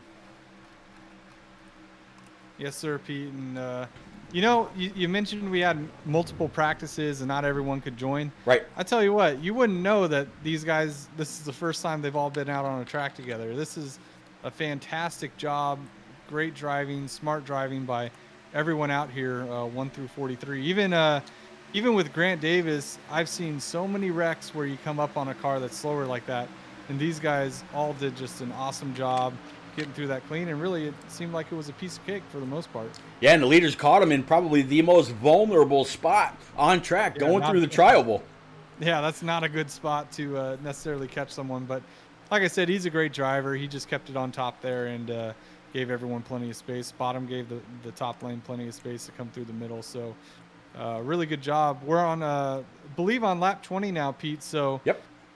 Interested to see if Malarkey, who's been out here leading, if his field's going to be hurting a little bit worse. I don't think it would be too much different than some of the guys behind him, but he's been in control of this race with Aaron Smith tucked in behind him, just staying in a really safe spot there in that second car on the bottom row. And it'll be interesting to see when he has to come down and who will come with him. I would imagine anybody that has been working with him. I mean, he hasn't led every single lap since the drop of the green, but he's definitely led quite a few. Meanwhile, like you were just saying, the 70 of Aaron Smith, or we could talk about the 38 of Matt Boone, the 48 of Mr. Blevins, or even a few guys behind them that have really just stayed in the draft. That you wouldn't I don't think you would be surprised, but a lot of people out there in chat that maybe they don't run a whole lot of restrictor plate races, or they haven't made the switch from console, either PlayStation or Xbox, over to iRacing just yet. There is a whole lot of lifting that's actually being done, even amongst these top three as they go side by side, coming through the corner. Even through those top three, there's a whole lot more lifting there than there is just matting the pedal to the floor. So able to save a little bit more gas than the leaders, either in the bottom or the top line. And that could be why we haven't really seen a whole lot of options or a whole lot of drivers taking the option to try to take it up the middle and try to pass. Everybody's just biding their time, waiting to maybe see how spread out we get with green flag pit stops, because it really does depend on how you get into your box, what kind of speed you carry getting on and off a pit road. But, man, Boehner, these guys, yeah, you couldn't ask for a better start to a season. 22 laps in, almost 20, coming to 23 out of 70 to kick this BeWater season off. Yeah, the only two cars not lifting is the 41 and the 73. That's right. Yes, everyone behind them absolutely are just doing a good job of keeping some good space. But Boone could obviously go up there and push the 41 a little harder. But I've noticed every time Jua has had a chance to kind of get alongside the 73, Aaron Smith in that 70 car has done an excellent job of keeping Malarkey out in front and keeping himself in that second spot in line. As they start to make a little charge down the backstretch here, don't be surprised if Aaron Smith is all over the back of the 73 as they exit 4. Yeah, it looks like the 41 with a good shove from the 38 of Matt Boone was just about able to pot, or even maybe think about coming on down in front of the 73 of Malarkey, but not able to quite do it. Just as we see old Shad, or Swats rather, drop 38 bits in the chat for that 38. Matt Boone. Boone's been pretty stable here, Boehner. Yeah, Boone's a great restrictor plate driver. We talked about that in the duels. He's won, but between him and Josh Arnold, they've racked up several restrictor plate wins in the turn down for what league that our buddy Mike Campbell or Papa Bear runs. So he is very familiar with what he's got to do here. He knows how to get a car to the end, and he knows how to get the right pusher behind him at the end too. Man, talk about a push. The 70 and the 73 were both clear of the 41. Only the 23 of Jose Ruiz was left on the bottom. And yeah, Matt Boone gave that 41 a big old shove, but I still think that 41 is going too high. He's got to keep that down so he's not giving up so much time to the leaders. And really take that run off the corner, as now you see the 9 of Enrique Quinones. He's going to join the back end of the 48 of Mr. Blevins. He was clear for just a moment. Blevins is clear on the bottom. 9, he's going to kind of get a big old pull off that 38, and there is the 96 of 96. I'm going to guess actually the 86 maybe of Patrick Gaspar working his way up. Yeah, and Pete, just so you know, we did have Bobby Anderson come down pit road. I don't know if something happened or he got in the wall. That seems a little early to me. He came down by himself. He's now also a lap down. He will make that up when everyone else pits. But the problem for him is he's all by himself right now, and that is definitely not what you want at a super speedway. No, not at all. I don't know if he got up, maybe tagged the wall a little bit in the back. Nothing actually showed for me, but something definitely happened. Went on down pit road and just left the pits just a short time ago. Yep. So we'll try to keep an eye on that and figure out maybe what went on with him.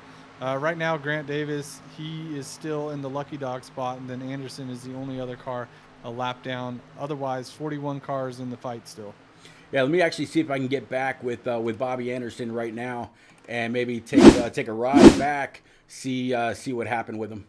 No, it doesn't look like it's going to show me because that 18 is actually still having some issues. So very, very unfortunate. There he is out there on track. Like I said, he's back in the fight, but just like what happened with Grant Davis, unless something happens, he's going to get our B main pole sitter. He's going to get lapped. Shrek really needs to see the tail end of that pack very soon. Yep, not out of it though, so could be internet issue. No idea. He's still on the track. He's only one lap down, so we'll try to pay attention to that. And then Grant Davis, I've noticed he's now the 4th car on this outside line, so he's going to race this and try to stay as close to the front of this field as he can in case after pit stops, if guys do fall off, the tail end. Certainly there will be some speeding penalties. There's no way 41 drivers are going to get on and off pit road clean. He's at least in position to go ahead and bypass those guys with the leaders as they do so. Yeah, and now, Boehner, let me ask you, if everybody else comes on down pit road, he was full speed for what, good 5 to 10 laps before he got lapped. Do you think he's burned enough fuel running by himself that he'll have to come in with everybody else, or would you come in with everybody else, or do you stay out maybe an extra lap or two to see if maybe something happens with several others that are either in front of him or behind him, have some kind of a problem coming down pit road? I don't think he burnt so much fuel running by himself, because keep in mind he also is an extra lap behind these guys. I don't think he burnt more than a lap off just running by himself there. So I think he's going to be just fine to pit with the rest of this field. There you go. Now, you're talking about the turn down for what Xfinity series that you are part of. They race tomorrow night with the one and only Rick James on Rick James TV1 over on Twitch. You're actually facing a super speedway tomorrow of sorts. A 3-mile long stretched out Martinsville with banking greater than here or Talladega. You're sitting P1 in points. I think, 20 points to the good in P1. How are you going to tackle that race tomorrow? Try to do what Aaron Smith is doing, to be honest, what the 70 car is doing. That's pretty much my go-to plan at a restrictor plate, is try to find my way to the front, to the bottom as as far up on the bottom as I can, and just try to take care of whoever's in front of me. So I hear guys coming over the radio, Pete. This is gonna be when they pit. As you can see, Grant Davis goes to the middle there. He knows these guys are getting ready to go to pit road, so he's trying to get in front of them here as they're all getting ready to drop down to pit road. Wow, what a run. What a great job side drafting. Grant Davis goes from P4 on the high side all the way up to P1 on the high side. Looks like the 73. Okay, there goes the 70 as well. So far, those two only 70, little slideways coming to the line. I don't know if he's going to get a black flag or not, but so far, BeWater, it's just those two. Yeah, well, it's still a lot better to come down with at least one other guy. And they were able to come in.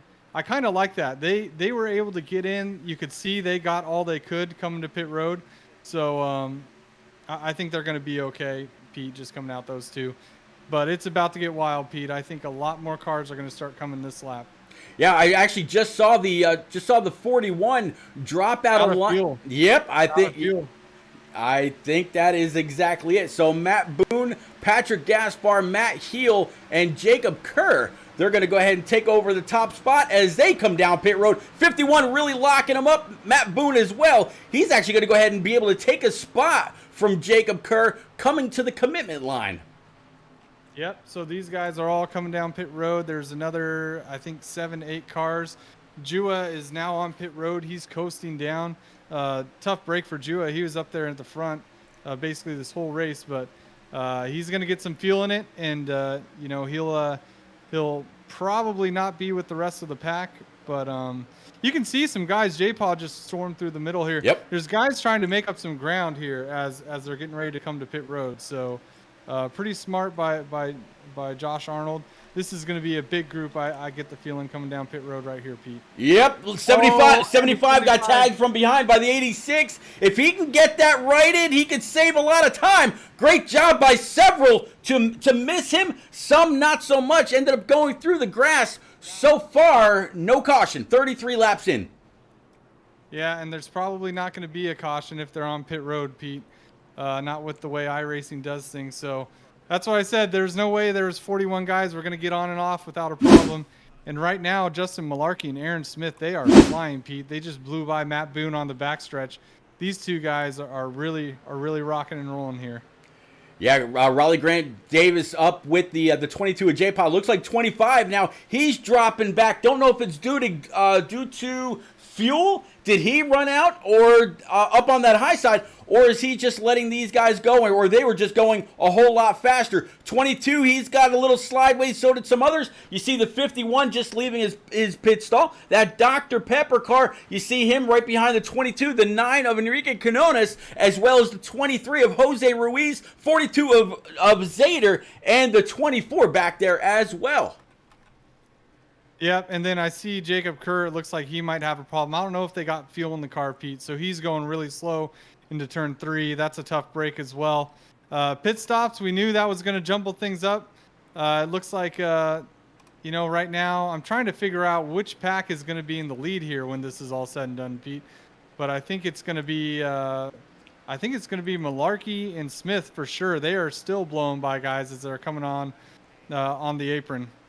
Yeah, I'm actually picking up with Malarkey right now. There you see him and the 70. So these guys came down together, and I was kind of curious if that was a great call or not. Well, here they are, nose to tail, absolutely blowing by everybody else as they get up to speed. Right now, Malarkey sitting P2, Aaron Smith in the 70. They are your leaders. So they're coming up on some other cars that just have to keep with these guys. You see the 82 right there of Stan Carnathan in that beautiful aqua blue BeWater Chevrolet, and then he's got the 85 just in tow. Yep, and that's Brad Herman. So I'm assuming those guys either got a penalty or had an issue on pit road. But yeah, Smith and Malarkey, that was the thing, Pete. They came in, they both got on pit road so well. They kind of slid it in there. Clearly they got it practiced, and they came out bumper to bumper, and that was the move, Pete. They didn't have any issues on and off pit road, and they're going to have a little bit of a gap. I'm going to try to see where everyone else is behind them, Pete, but those two are doing an excellent job working together so far. Well, Beta, their closest competition, P3 right now, is Nathan Mon and Cole Martin. They're a good almost 2 seconds behind. I'm going to switch over to them right now. But they've got a bigger, much bigger pack of cars. You see the 20, you see the 45, the 88 of Tristan Bailey, the 86 that had a little bit of an issue getting on pit road, as well as the 0, the 48, and the 19. So there's a whole string of cars.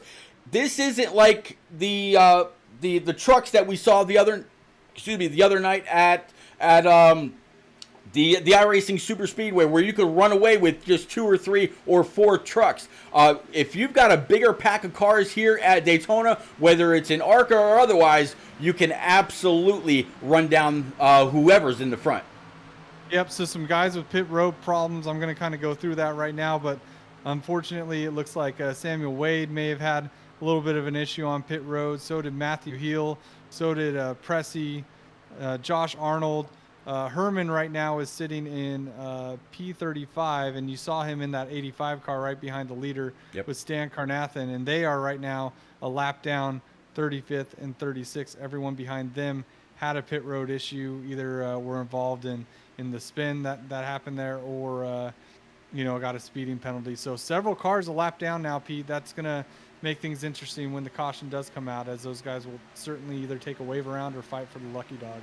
Yeah, I'm going to guess that the 18, the 20, and the 45 didn't like what they saw up there in that pack. They decided to go ahead and pull down to just inside the yellow and let the rest of the field go on by. They now they're 10 spots back. But if something should happen, as you see the 86 get a big old tag from the 42 of Lewis Zader. Zader going to go ahead and check up, give that, or leave that spot be. Or maybe he just said, hey, man, that was a little rough. I need to back it off. Don't want to spin him. Or if he does spin, I don't want to be collected. But either way, good job by Zader to recognize what was happening and correct what happened. Yeah, this lead pack is going to be an interesting mix of cars that are a lap down. Yep. Which is something we'll want to pay attention to. You got the 85 and the 22 there. They're battling for the lucky dog spot. You got, along with the 82.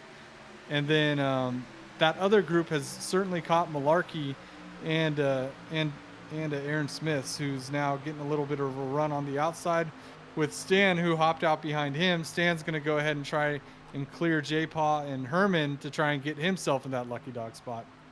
Yeah, the 82 of Stan Carnathan, like you just mentioned, right now he finds himself all the way back in 31st, as you just mentioned, 1 lap down. You definitely see the running order on the left-hand side of your screen, working lap 39 of 70. So we are definitely past halfway so far. 1 green flag pit stop. There was some contact, both getting into the pits as well as on pit road. No yellows. These guys have been green since the drop of it. In case you're just joining, I am Repeat with the one and only Boehner in the booth. Boehner, they're going 3 wide coming through the tribal.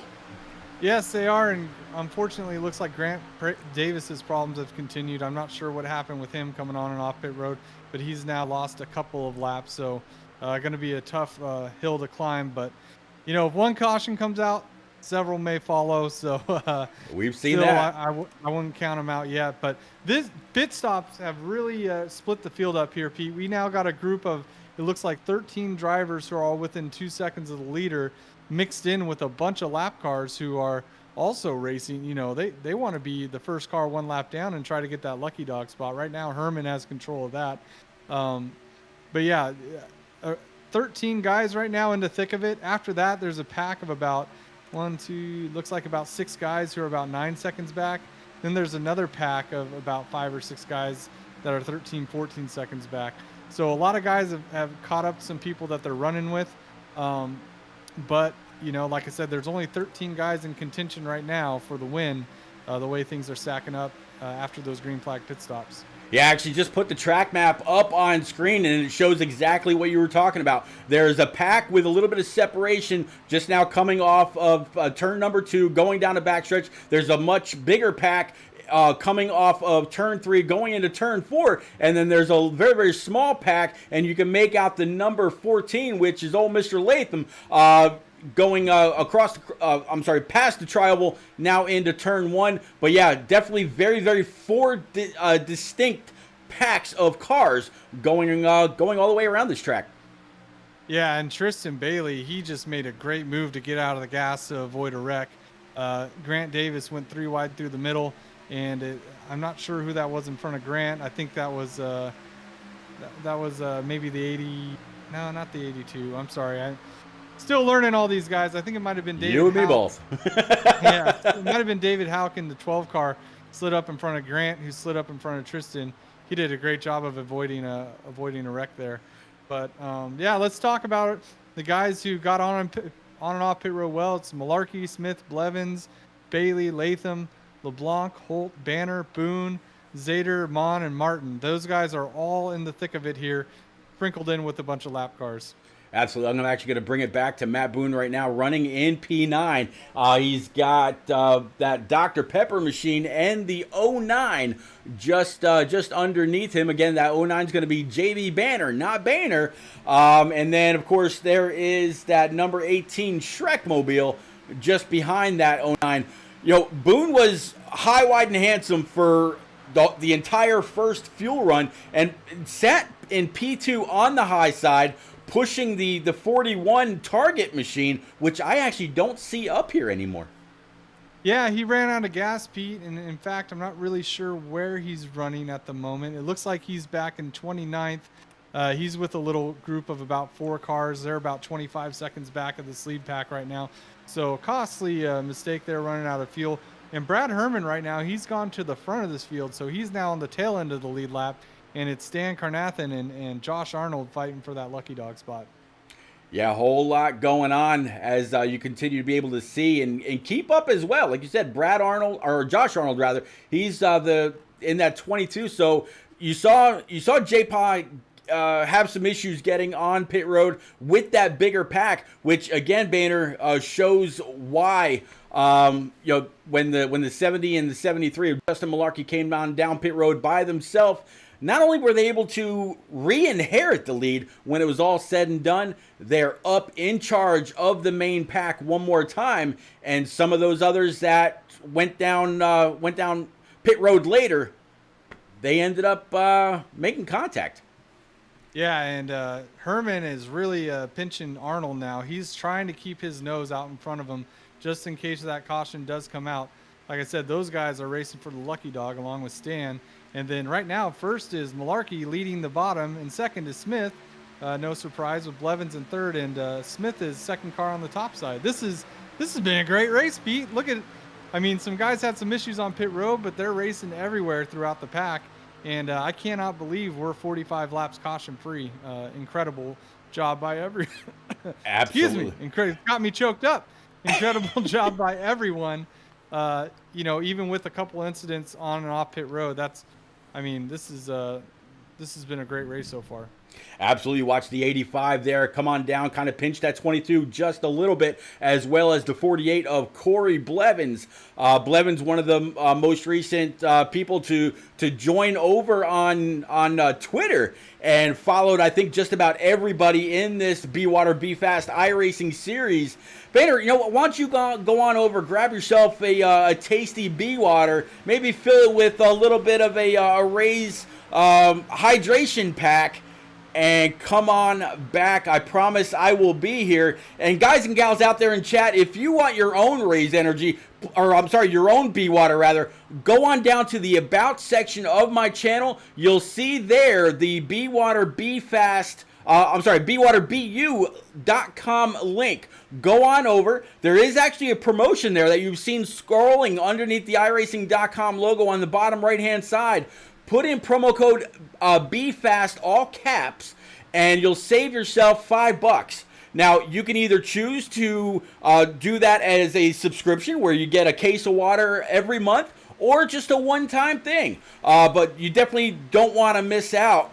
I've done a little bit of research on this water, the way that it's bottled and the way that it's shipped out and all that. It is among the purest of pure waters out there. And is it's America's favorite artisan water. Go on over, BeWaterBU.com, grab yourself a case, tell us about it. When you get it delivered, let us know what you think of it. I personally love it. I'm drinking a bottle right now. Banner, go ahead and take a break and get yourself some. I will carry this for a little bit. You sound like you might be a little parched. No, I'm good, Pete. And not only that, we got 4 more guys getting ready to go a lap down here. Pack of 3 or 4 is not going to go as fast as these guys. So as they continue up front, it's going to get interesting as they catch Michael York, Nick Pressey, Matthew Heel, and Sam Wade. As I kind of mentioned earlier, all had some issues either coming in or exiting pit road. So here comes the lead group on them. And you're going to see Herman and Arnold fight really hard to make sure they blow by those guys as well. Keep themselves one of the lucky guys. Yeah, you see them at the end of the straightaway riding aboard with the chase cam from that's number 73, 22 of J-Pop down bottom. Brad Herman up top. He's got the 70 filling his rear view. And these guys, it's going to be interesting. Dale Sr. won this race using a car as a pick. Will one of these two be able to use another lap down car as a pick to get them back on the lead lap? Or could that's the way that the race finishes? Yeah, I'm not sure, Pete, but right now it's kind of interesting. The lead lap cars are being a lot more conservative than the guys who are a lap down, which makes sense. This is kind of their race. They're banking on a caution. And they got to try to stay at the front. And with Grant, who's at least a couple laps down, he's trying to get to the front of this field to unlap himself the old-fashioned way. I got to give all credit to that 25 of Raleigh Grant Davis. He got the pole during the duels, started the pole here tonight, ran into some loading issues, had to start all the way in the back, ended up getting lapped within the first green flag run. And here you find him up among the lap down cars, but pushing for the lead. It seems like there's no give up in this guy whatsoever. He could be a force to be reckoned with for this entire season. Absolutely, and with Pete, we're already down to less than 20 to go. I think it was 20 to go last time by, so we got laps clicking off here, and I think they're all going to have to make one more pit stop. Yeah, everybody will have to make just one more stop to make it to the end. And with these cars, you can actually get into your settings, or if you've got a spotter sitting up high in the spotter stand, they can go on in and they can adjust just how much fuel you need to take. It makes your pit time lower or slower. I'm sorry, faster rather. You don't need to take any tires around here, so. And then the last thing that I heard really helps with getting in and out of the pits is stopping on your pit board. If you start back and your team has to run to your car, it makes your pit time that much longer. Where if you stop right underneath the board without blowing past it, you have the best possible pit time. That's why we see some of these guys have low 14s. To mid 14 pit stop times. There we go. I never knew that. There you go. So that does make a little bit of sense. I'll have to try to hit my board a little better more often, I guess. Probably lost a few races that way, not knowing that. But this is. I tell you what, the 4 guys who they were catching, they really got lined up, and they are now pulling away from that lead pack. At least they were for a few laps. I don't know if they'll continue to do it, but they're doing a great job of making sure they stay up front. As now Grant Davis has almost pushed Herman clear of Malarkey, and he not quite able to do it. Grant really wants to get that 85 car out in front of the 73 so he can control the top line and try to clear all of them. Well, I'll tell you what, that 85 keeps coming down. J-Paw almost came up, made a little bit of door contact with the 85, and so far, so good. Boehner, I don't know if I would get that close to these guys. Netcode on iRacing is a very real thing. And while, you can get a little bit of a side draft, it absolutely works here on iRacing. You don't want to get that low. These guys know each other. They've got a little bit of a history, but they also know that they can race. J-Paw can hold the line. The 85 knows just how much room he's got to come on down and try to drag that 22 back, which in turn is going to pull the 73 back because he doesn't have help, while the 85's got a great pusher in Raleigh Grant Davis. And now now the 88 of Tristan Bailey. He finds himself third on top with the 82 of Stan Carnathan right behind.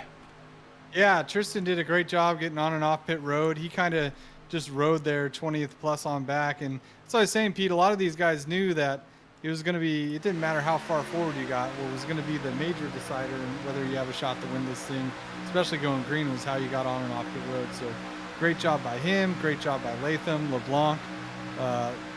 Great job by Blevins. All these guys who are in this top 13 here did an excellent job on their pit stop sequence, and that's why they have a shot to win. Well, yeah, man, I tell you. All right, so, Boehner, this is where we saw in the duels people really starting to get hungry, really starting to make a lot of moves. This is race 1 of 8 for this season. We're going to Atlanta Motor Speedway next week in the Xfinity cars. Do you think big picture right now, or is it really just all about the win, to be the first person to win a race in this series, grab max points, and man, what do you do? It's all about, if you have a shot to win, you got to go for it. It's the inaugural race. It's the only one of its kind. It's at Daytona. If you've done a good enough job executing on and off pit road, if you have a shot, you got to go for it. So I think that's what we're going to see. There's, I believe they're coming to 14 or 13 to go, Pete. Man, I'm seeing some of these guys in this lead pack just kind of laying off a little bit. I still can't believe we're caution free, Pete. We almost 13 to go. We've not seen a caution. Absolutely incredible. Yeah, I just dropped back to the 42 Rust Ease car for old Louis Zader. He's tail end Charlie of this main pack. Right now sitting in P number 10, Nathan Mon behind him, and then Cole Martin. Those guys are a little bit more than a half second behind this 42. JB Banner in front of Zader, Matt Boone, Braden Holt, David Houck, Mike LeBlanc, Timothy Latham, Tristan Bailey now in P number 3, Corey Blevins, and oh, by the way, Justin Malarkey still leading the entire pack. Yeah, Malarkey's done a good job. Smith has dropped back a little bit. I think he saw kind of what was going on with Grant Davis trying to charge through, and I think he decided to just go ahead and lay back. There's a group of cars, Pete, that's about 16 seconds back. I mean, it's a big group of cars from 13th all the way back to 25th who are trying to work together. Unfortunately, they're not going to have time to catch this lead pack unless there's a caution, but that's going to be a pack that's going to a lot of positions to race for there as well. Pretty crazy, Pete. Pretty crazy.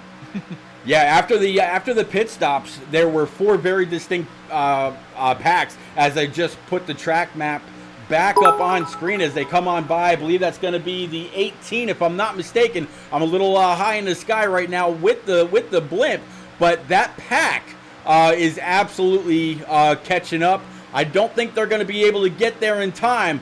But as you said, there's going to be a lot of shifting in and around those cars. Yeah, for sure. And I think Aaron Smith actually came on pit road already, so he's made his pit stop and he came out with a group of cars.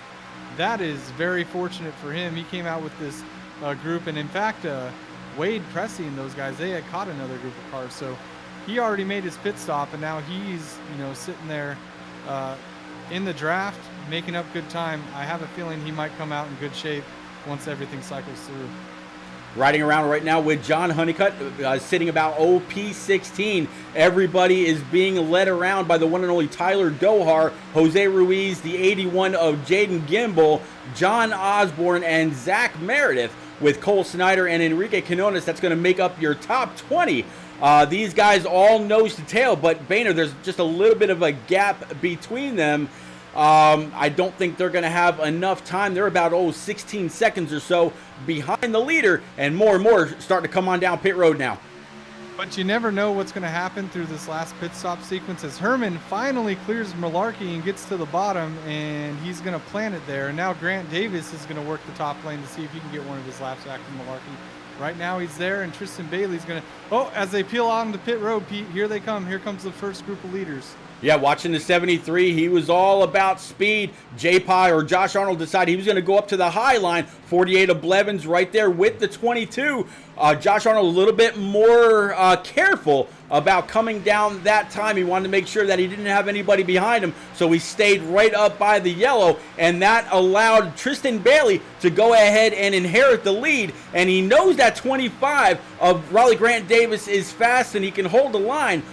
No better person to be behind than that 25. Yeah, Malarkey is still sitting on pit road, Pete. I don't know if he got a penalty. That would be heartbreaking if he did, but he's still on pit road as everyone else is exiting. Unfortunately, it looks like David Houck, he lost touch with the lead pack as well. It's going to be off of pit road from that first group. It's going to be Matt Boone who's coming out with the lead in front of everyone there. So it's Boone, Blevins, Holt, Mon, J-Paw, he's a lap down, but he's with that group of cars. And Cole Martin, those are going to be the 5 or 6 guys who are going to be together once these things cycle through here. Man, looking at this pack a little bit further in the back, or I'm sorry, side by side. Oh, caution's out.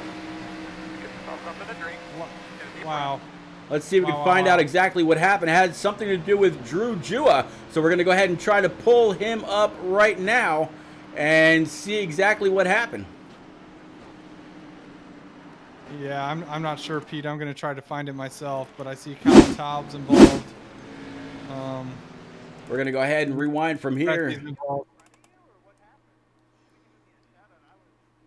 All right, so we got Drew. We're going to go ahead and stop that. We're going to change up this camera angle just a little bit, and we'll play it from here, Boehner.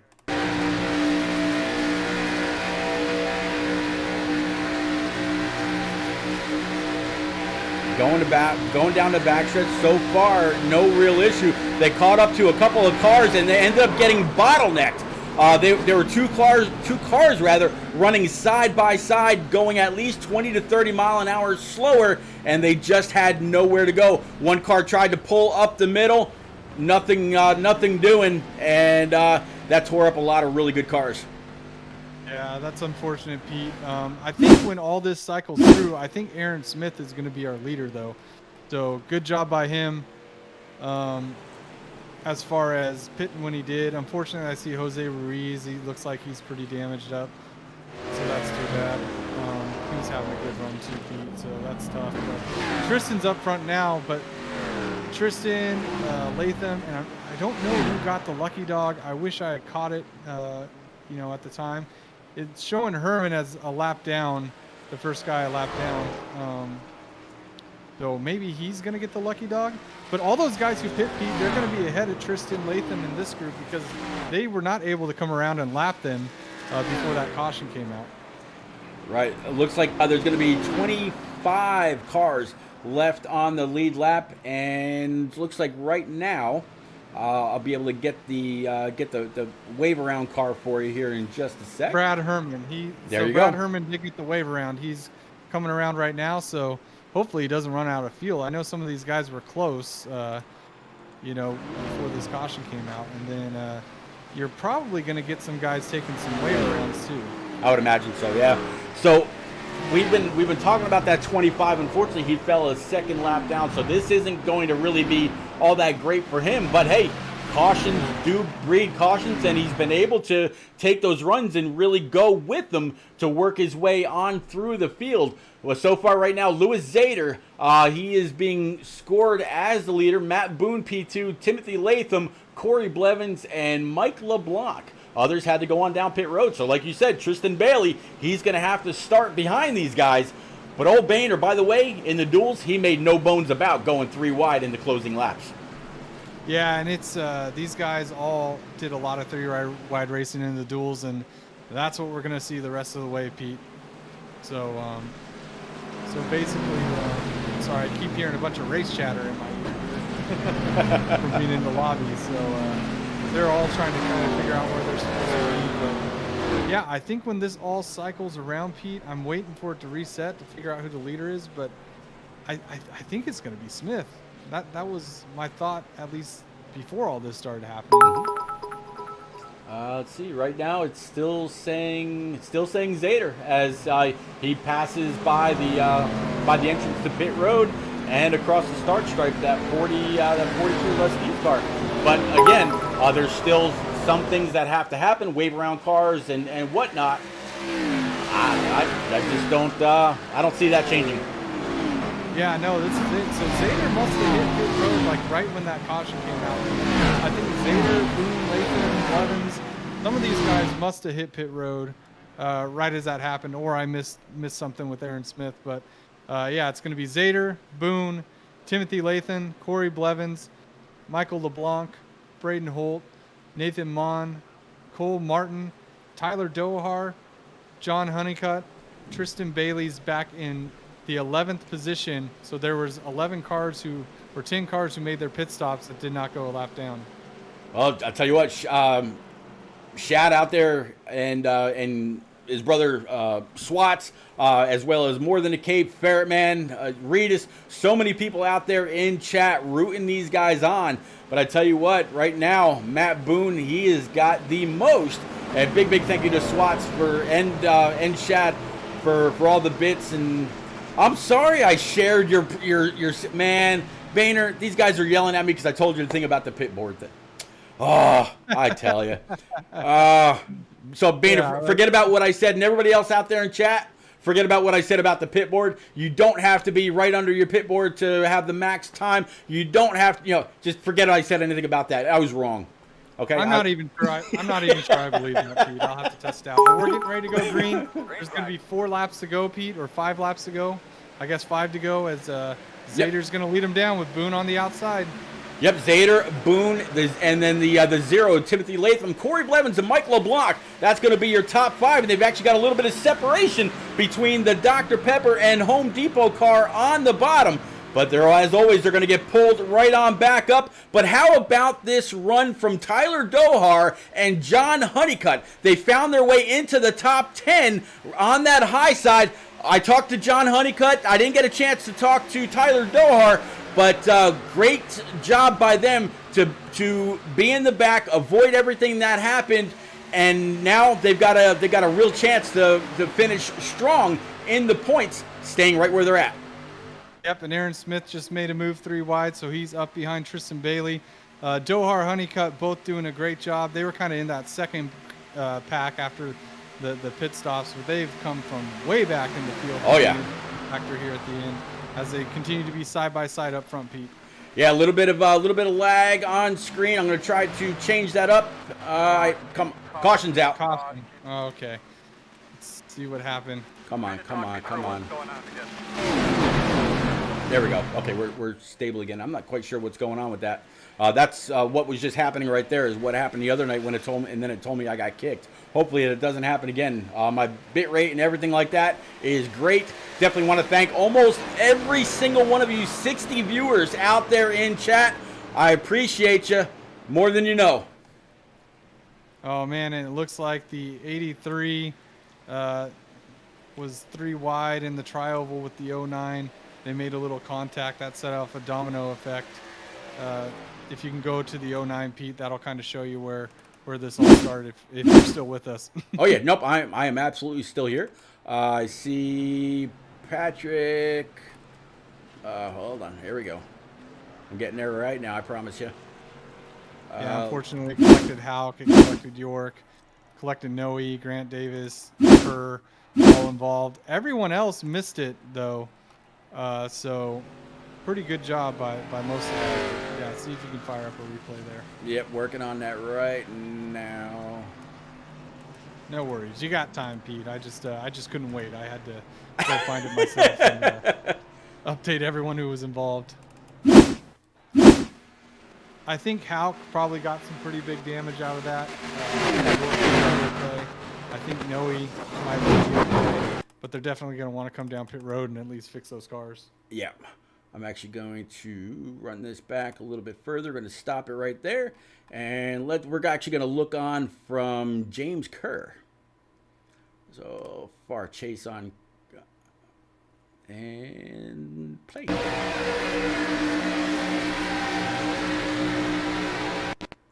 Oh, Yep, and something was going on. So let's get back up here and get live. Come on, come on. I don't know what's going on. There we go. All right, there we go. Oh, I tell you. Okay. So let's get back up to, looks like Cole Martin. A little bit of issue. Update on the lucky dog. I believe that's going to be Josh Arnold, so he's going to get back on the lead lap here as well. All right. Now let me see if I can get back. Put 25 cars Something on the was lead going lap. on with that replay. It was definitely jumping around a lot. I don't know if it was because I was on somebody that was blinking or what, but looking pretty good now. All right, where's Mr. No?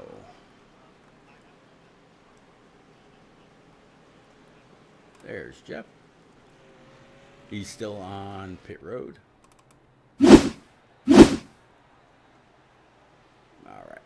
Nope, not going to be able to pull it up from him. Let's get back to the leaders. Get back out here on track with old... I'll radio broadcast it for everyone. So, I'll try to paint a picture. Did I lag out? And it... I hope not, Pete. Hold on. I'm working on it. Oh, okay. No, there I am. All right. Oh, it scared me. Yeah, so let's... So it looks like we're gonna have a green-white checker here, Boehner. Yep, the first attempt of 3. So if they don't make it back to the white, then they will have another green-white checkered. This will be the first attempt of 3, as I said. Otherwise, if they get to the white flag, they're all going to be racing back, Pete. So similar to our duel. And unfortunately, I still see Michael York on pit road, so I think he maybe got a little more damage than he can continue with. And but right now it's Louis Zader and Matt Boone at the front again, Pete. They're going to have 2 laps to decide it. Blevins and Latham, the pushers, and the potential 3 wide makers with LeBlanc. Braden Holt. Yeah, Holt and Cole Martin. All these guys with the shot. Nathan Mon, Honeycutt, and Dohar rounding out the top 10. We've got very fast. So I wouldn't be shocked to see them be the first to create a 3rd lane, Pete, one of them. Yeah, no, not at all. And Matt Boone got a great start right with Louis Zader last time round before this most recent caution came out. So gotta look for him to do the same thing.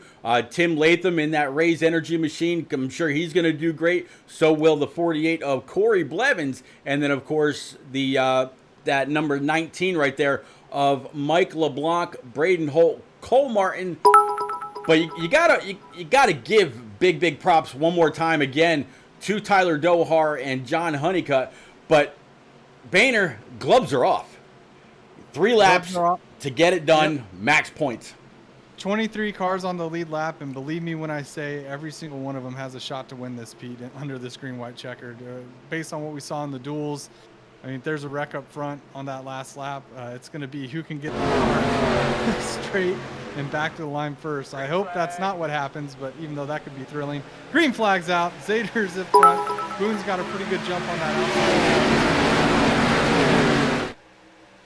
Yeah, Boone able to keep on that outside. Got the 48 pushing for all it's worth. The same thing with the 0 on that bottom side. And then, of course, that Dr. Pepper and this Home Depot car of that 45, they have been around each other, it seems like, all night long. Zader a little low on that yellow line. Almost lost just a little bit and made that 0 check up a little bit. Matt Boone's getting a shove to the front, and we're going to wreck up front. Big wreck. Man, Timothy Latham's through it. Zader's coming back up, and he clips Dohar and Coe. Oh, and then, Gasper and Bailey got it too. I mean, I've been there. There's nothing you can do when you're sliding through the grass like he was. The 42 car, he is destroyed.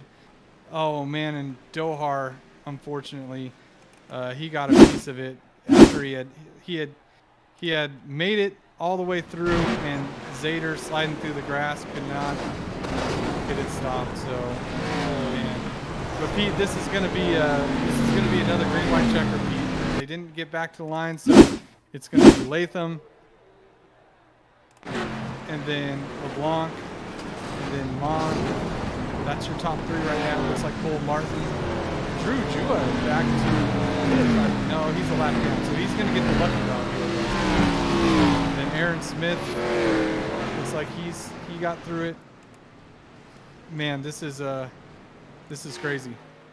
No, Ferret Man out there saying, man, your iRacing doesn't really like big wrecks. I couldn't agree more. I'm actually going to go ahead and try to catch back up with that 38 of Matt Boone and see if we can't ride along with him. I mean, yeah, we just saw exactly what happened, but very, very unfortunate. Boone having a very, very promising race all night long, and now he's going to try to bring it down pit road one more time to maybe fix up a little bit more damage before being collected by the caution car.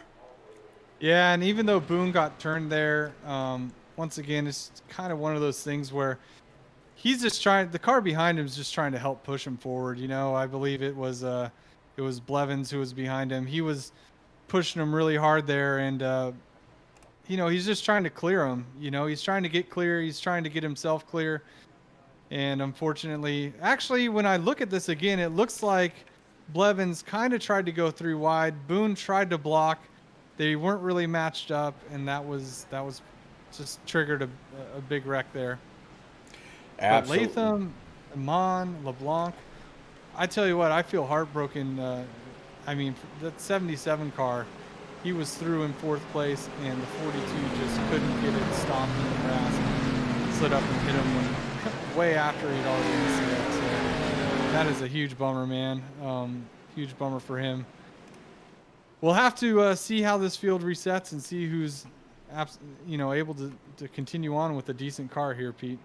Yeah, I mean, right now, Timothy Latham, a guy that we've seen him in this Raised Energy machine a couple of times tonight in this zero weather, leading a small pack or, riding right in the middle, basically trying to save a little bit of gas, trying to push to make up some time. But now he finds himself in the lead with Braden Holt right now in P number 2, Michael LeBlanc, Nathan Mon, Cole Martin, P5. Aaron Smith in that 70. He's been pretty much in the top 10 all night long. Him in the 73 had a pretty good strategy during that first pit stop. Zach Meredith in this number 17. He's going to be P number 8. Matt Heel in P9 in that 51. And then Nathan Lehman in P10. But I missed this 51 of, this 50 rather, for John Honeycutt. Yeah, Pete, these are the guys. I see some of them are a little beaten up. Yep. But these ARCA cars can definitely take a beating and still be competitive. So it'll be interesting to see how this restart goes. I'm sure you're praying if you see a guy with damage in front of you, you can actually get going. But now this field's going to be pretty jumbled up. I see Drew Jua going around the field here, so it looks like he's going to try to get his lap back. As I mentioned before, I think he might have been the lucky dog and all that. But now we only have 19, 20 cars on this lap, as many guys got taken out there, Pete. But it's going to come down to Latham, LeBlanc, Braden Holt. This is going to be exciting. Who's going to get who's your money on? First, do you think we saw our last caution? Second, who's your money on? I don't think we saw our last caution. No, there's too many very, very hungry people in this mid to further pack. But you know what? This 70, he knows that he can get up there, he can lead, and he can push. I look for that 70 to try to take this 3 wide. We might be looking at Aaron Smith for a W.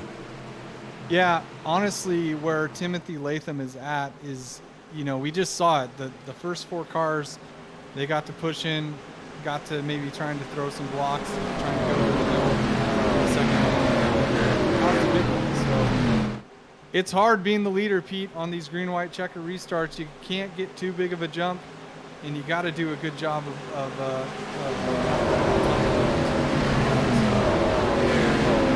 here we go, Pete. Pace car's off. Yeah, pace car's off. Looking at the static camera right underneath the Daytona sign. Coming through the tri-oval. Zero's going to go ahead and lead him. Michael LeBlanc, rather, he is going to be on the outside. Got the car all the way up in the wall. Let's see if he can hold it there. He's damaged. Not wanting, and now they're kind of wrecking again at the rear. That's going to be another caution. They're going to restart this thing one last time, but unfortunately, oh, and then somebody just spun someone after the caution too. Man, this is chaos, but I think that Yeah, it looks like something happened back there with that wasn't by. There we go. Looking at the replay, that was the 18 guy had a whole lot of success in the B main, and of course the tech collects the 21 of Corey Kobe as well. So Kobe's not going to end the night with what he was looking for either. Yeah, and unfortunately, I get it. It's hard to know how bad your car's beat up. Unfortunately for Holt, it was just a totally wounded duck up there on the top. And as much as he tried to keep it up and then the wall, once he realized that it wasn't going to go anywhere when he restarted, there was really not a whole lot he could do there. So yeah, it's going to be Latham, LeBlanc now, Nathan Mon, Aaron Smith, Cole Martin, Zach Meredith, John Honeycutt, Nate Lehman, and it's going to be Gasper, and Josh Arnold is up to 10th after getting a wave around. And you also have Brad Herman up to 12th after getting a wave around earlier too. So those guys might get a great finish out of this. Yeah, Pete? Yeah, SWAT's out there saying 22 Arnold. Of course, Cape's out there saying Lego Herman. So we'll have to see. But man, this is the final green-white checker, if I'm not mistaken. 3 laps to go in this BeWater BeFast hashtag INKW season opener right here at Daytona. Atlanta Motor Speedway is on tap for next week, and the Xfinity cars definitely not going to want to miss it. No, absolutely. And then we went 65 laps caution free, and now we've had 4 here at the finish. Yep. Not chalked. No. At all. This is kind of how it, especially when you got wrecked cars at the front. Like I said, I'm not going to give Braden Holt too hard of a time. It's hard to know in these cars exactly how badly beaten up they are. As Blake Sperling's going to go ahead and get his wave around, and he's going to get the lead lap. So we'll have 19 cars on the lead lap to finish here.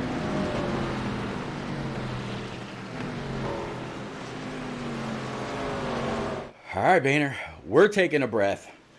How much do you think that Zero is looking in his mirror, looking out at his right side, paying attention to the 20 of Nathan Mon, behind him, knowing that the 70 is strong. He's been up front all race long, and then he's got also some very, very hungry drivers in his rear. What do you do if you're this Zero Raise Energy machine?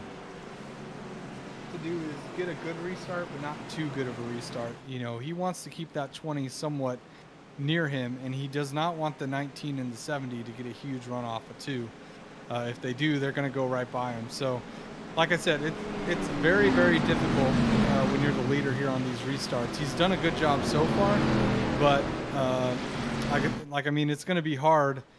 I don't think he's made it halfway down the backstretch yet with the lead, and that's where being the leader can be a big disadvantage. So anyways, we're getting ready to go again here, Pete. I believe they're going to go green. Nope, pace car stayed out. So, we got another pace lap here to catch our breath some more. So I'm actually thankful for that. Yeah, there you go. Yeah, just as the pace car passed under the flag stand, went ahead and turned the lights off atop that. I don't know if this one's the Yoda. It's definitely not the Mustang. I'm not quite sure what this pace car is, but the 09, do you play some games on this restart? Do you stab the gas and check up and see if you can maybe snooker the 19 into a black flag? Are you in a party with the 20 saying, or do you switch channels and get over with the 20, say, hey man, shove me for all it's worth, just please, please, please, if you do,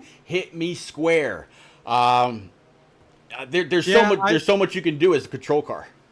Yeah, I think really you're not going to play games. That doesn't really benefit you.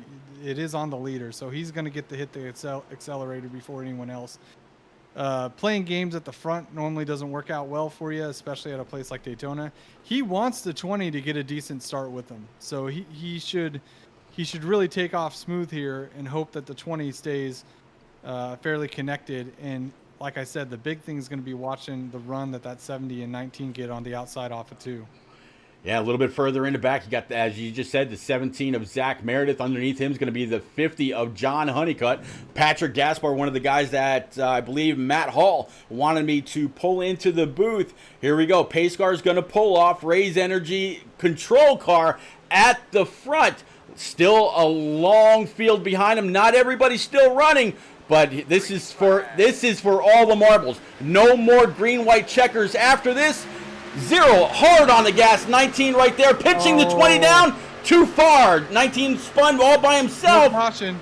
No caution. Nope, yet. no caution. 0's going to be able to stay up there. Looks like the 70 is going to be able to move into P2. Zach Meredith, P3, Cole Martin, and John Honeycutt up to P number 5 in that middle 15 car up high. Honeycutt's going to give that 17 a big old shove. Try to get up there as quick as he can. Definitely. That's the run I was talking about, Pete. Here they come. And Zach is going to be clear. I don't think Honeycutt's going to get clear. But Zach's going to drop to the bottom. Now Honeycutt's got Nate Lehman behind him. So here we go, Pete. Are they going to behave this last lap? I don't think so. I think they're all going to go for it off 4. Oh, they've absolutely got to go for it. 17 right now leading the way. One car gets loose underneath the yellow line. It's going to be a drag race to the line. 50, 17 at the line. 17's going to grab the 50. Pete, we got one more lap, Pete. What? What? Yeah, Final lap. Oh, you're killing me. You're killing me, Smalls. Oh, 17-0. 17 still at the helm. 0 staying with him. 48 of Blevins now all in the rear view of that 50. There goes John Honeycutt. He's going to try to take the lead. Has him by about half a car. 17 gets wrecked out. 50's going to go ahead and take the lead. Getting back up with him. 48 of Blevins. Now the 85 of Brad Herman. All of a sudden finding himself in P3 from a lap down. Through 3 and 4 coming to the tri-oval. 50 staying right there. 48's going to pull out. 85 of Brad Herman's going to go with the 50. And come on. Whoa. He got him. Oh, you're killing me. John Honeycutt. John Honeycutt, Corey Blevins, and Brad Herman from a lap down, and Honeycutt's going to barrel roll through turn number 1.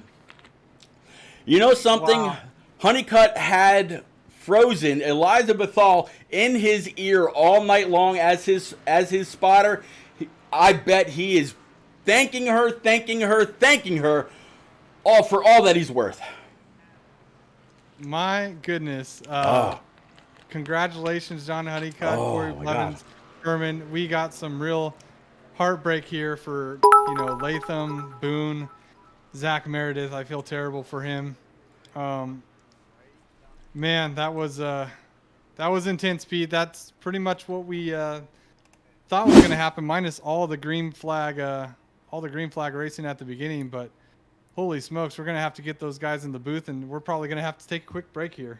Yeah, absolutely. That 50, he was able to get that thing righted. I'm sure he is just getting his composure, and he's working his way on back. This guy is going to burn him down. I have no doubt in my mind. Absolutely. He's going to go ahead and get back there. He's got no rear end. That 48 was beating the hell out of that rear end all the way through. Big congratulations to John Honeycutt for grabbing the first W max points. And he's a BeFast winner.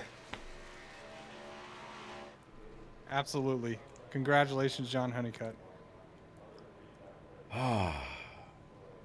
Well, Banner, we thought we were going to see some great racing. They went, 70 laps, all green flag. 77 of his buddy, Tyler Dohar. He's going to push him back to the line. I'm sure John might be able to grab a gear. I highly doubt he's out of fuel. He may not have enough motor to go ahead and burn him down. Whether he does or not, he deserves this. There he goes. Grab that gear. I think his car got pretty beat up, Pete, after he crossed the line. Yeah. Very, very easy to say. And who is? Come on. Probably still finishing, to be honest. Maybe. Well, let's go through our top 10 here Absolutely. real quick, Pete, and then we'll take a quick break and we'll get our interviews going after that. Sure can. So as you see right here at the line, John Honeycutt continues to burn them down. P number 1, Blevins in that number 48 P2. Herman bringing it back from a lap down in P number 3. Drew Jua, another guy who got wrecked very early in the race, brings home P4. The 70 of Smith in P5. Nate Lehman P6. Mr. Mon in that number 20 brings it home P7. Tyler Dohar, you see him down there with the 50 of John Honeycutt in P number 8. Matt Heel in P9. And JD Banner, he's going to round out your top 10. Again, congratulations, John Honeycutt. Guys and gals, we are going to take a quick little break to grab our top 3, get them up in the booth. And yeah, we'll be right back. Keep it here.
All right, ladies and gents, we are back. Big thank you to everybody out there that continues to stick around for post-race interviews. We've got third, we've got first, and we've got second place all ready to discuss their race and that wild finish.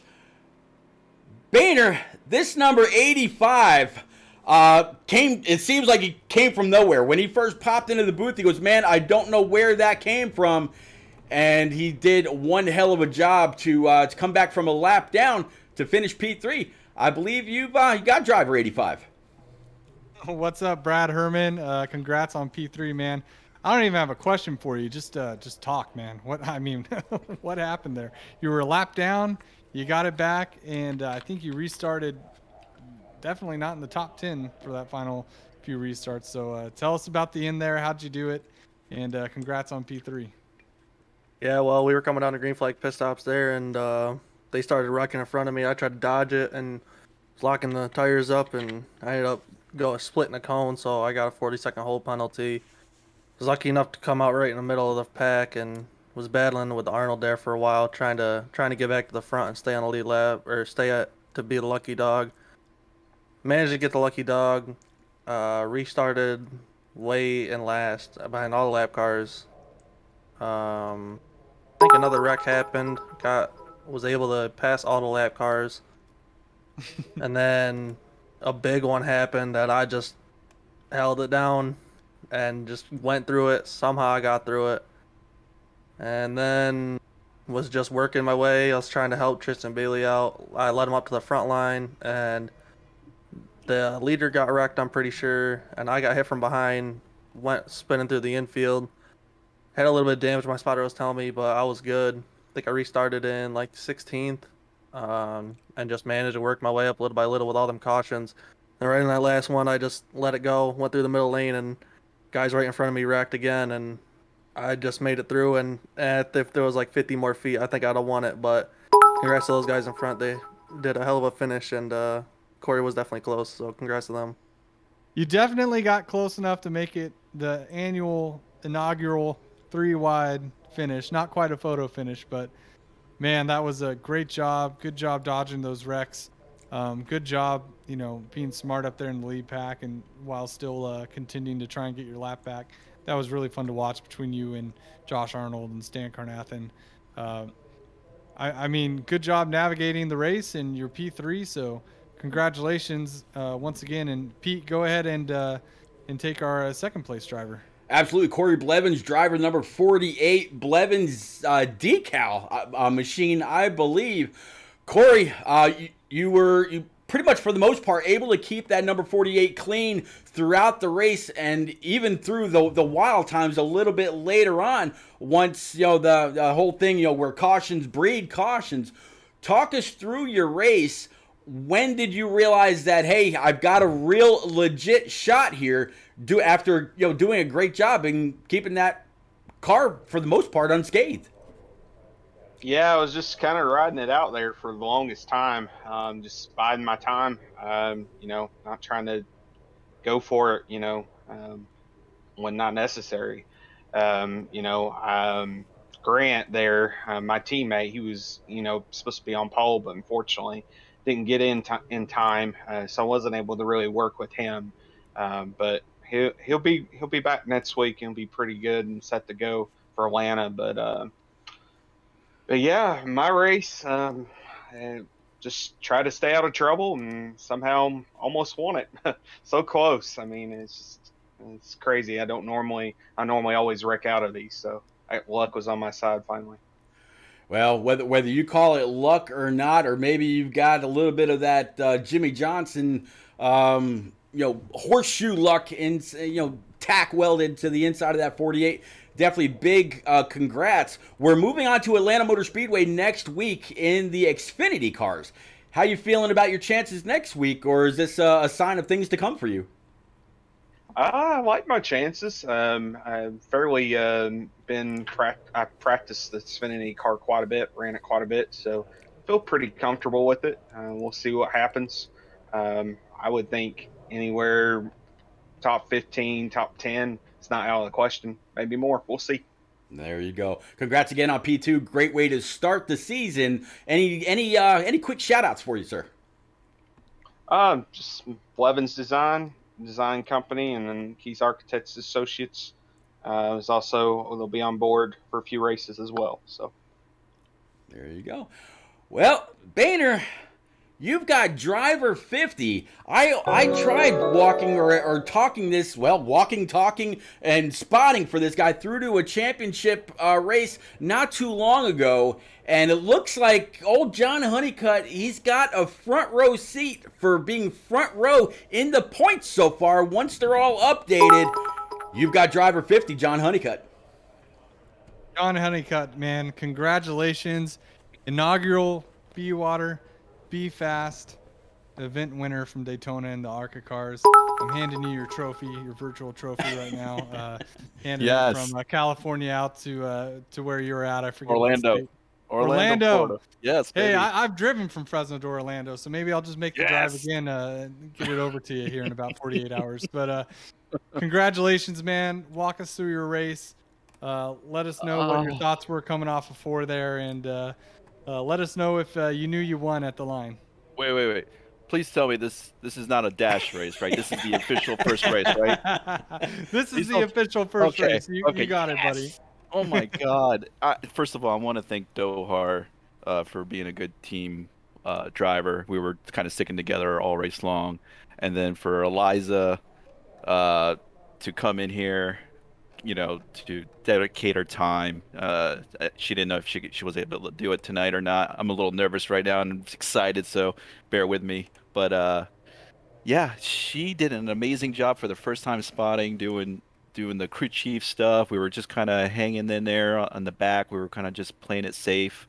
Um, we kind of lost the first and second pack for a while, and then it dawned on me it was about 10 laps to go, and we were just like, man, is there a caution? If we can get a caution, we could definitely get back up there and hopefully maybe get a better place finish. And thank God, finally a caution came out. We were able to come in, did a little bit of pit strategy, got us up into I think it was like P9, just before the first green white checkered, and then from there it was just we were kind of like tiptoeing towards the front there as cars were starting to eliminate each other, getting a little greedy and aggressive, and we got caught up a little bit on one of those big wrecks just before the second restart there at the end, and for whatever reason, we didn't sustain any damage. We did get sideswiped, but we didn't get any damage. And Eliza was checking the car left and right. And I was screaming at her to check again, make sure my tires are straight, everything is good. She's like, "Yeah, I think everything's good." So I was just like, just so hyped and nervous at the same time. And I knew if I can get her to get me into the middle or the second or that third lane, I knew I could probably get up there towards the front, and that's what she worked on. She got me. There was a little on that last restart. There was a little mix up there with the leaders, and I was able to get to the middle and then to the top, and then defend the middle again. And I saw the 48 coming. I was trying to block as aggressive as I could, and I knew the 48 was coming, and I didn't. Corey, I didn't mean to hit you like that coming to the start finish line, but it is a checkered flag, and it is the Daytona race. So I don't normally race like that, but I knew if I didn't pin them, I wasn't going to win that race. So I had to do what I had to do, and the car flipped over. It's like they say, bring home the steering wheel or the trophy, and I guess I'm doing both. So um, I just had enough power to do a little bit of a burnout. The thing still won't quit. So hey, I love it. It's awesome. I can't believe this. BeWater, thank you so much for sponsoring. Boehner, thank you so much for putting this together. Repeat, you always do an amazing job. I love you to death. You're awesome.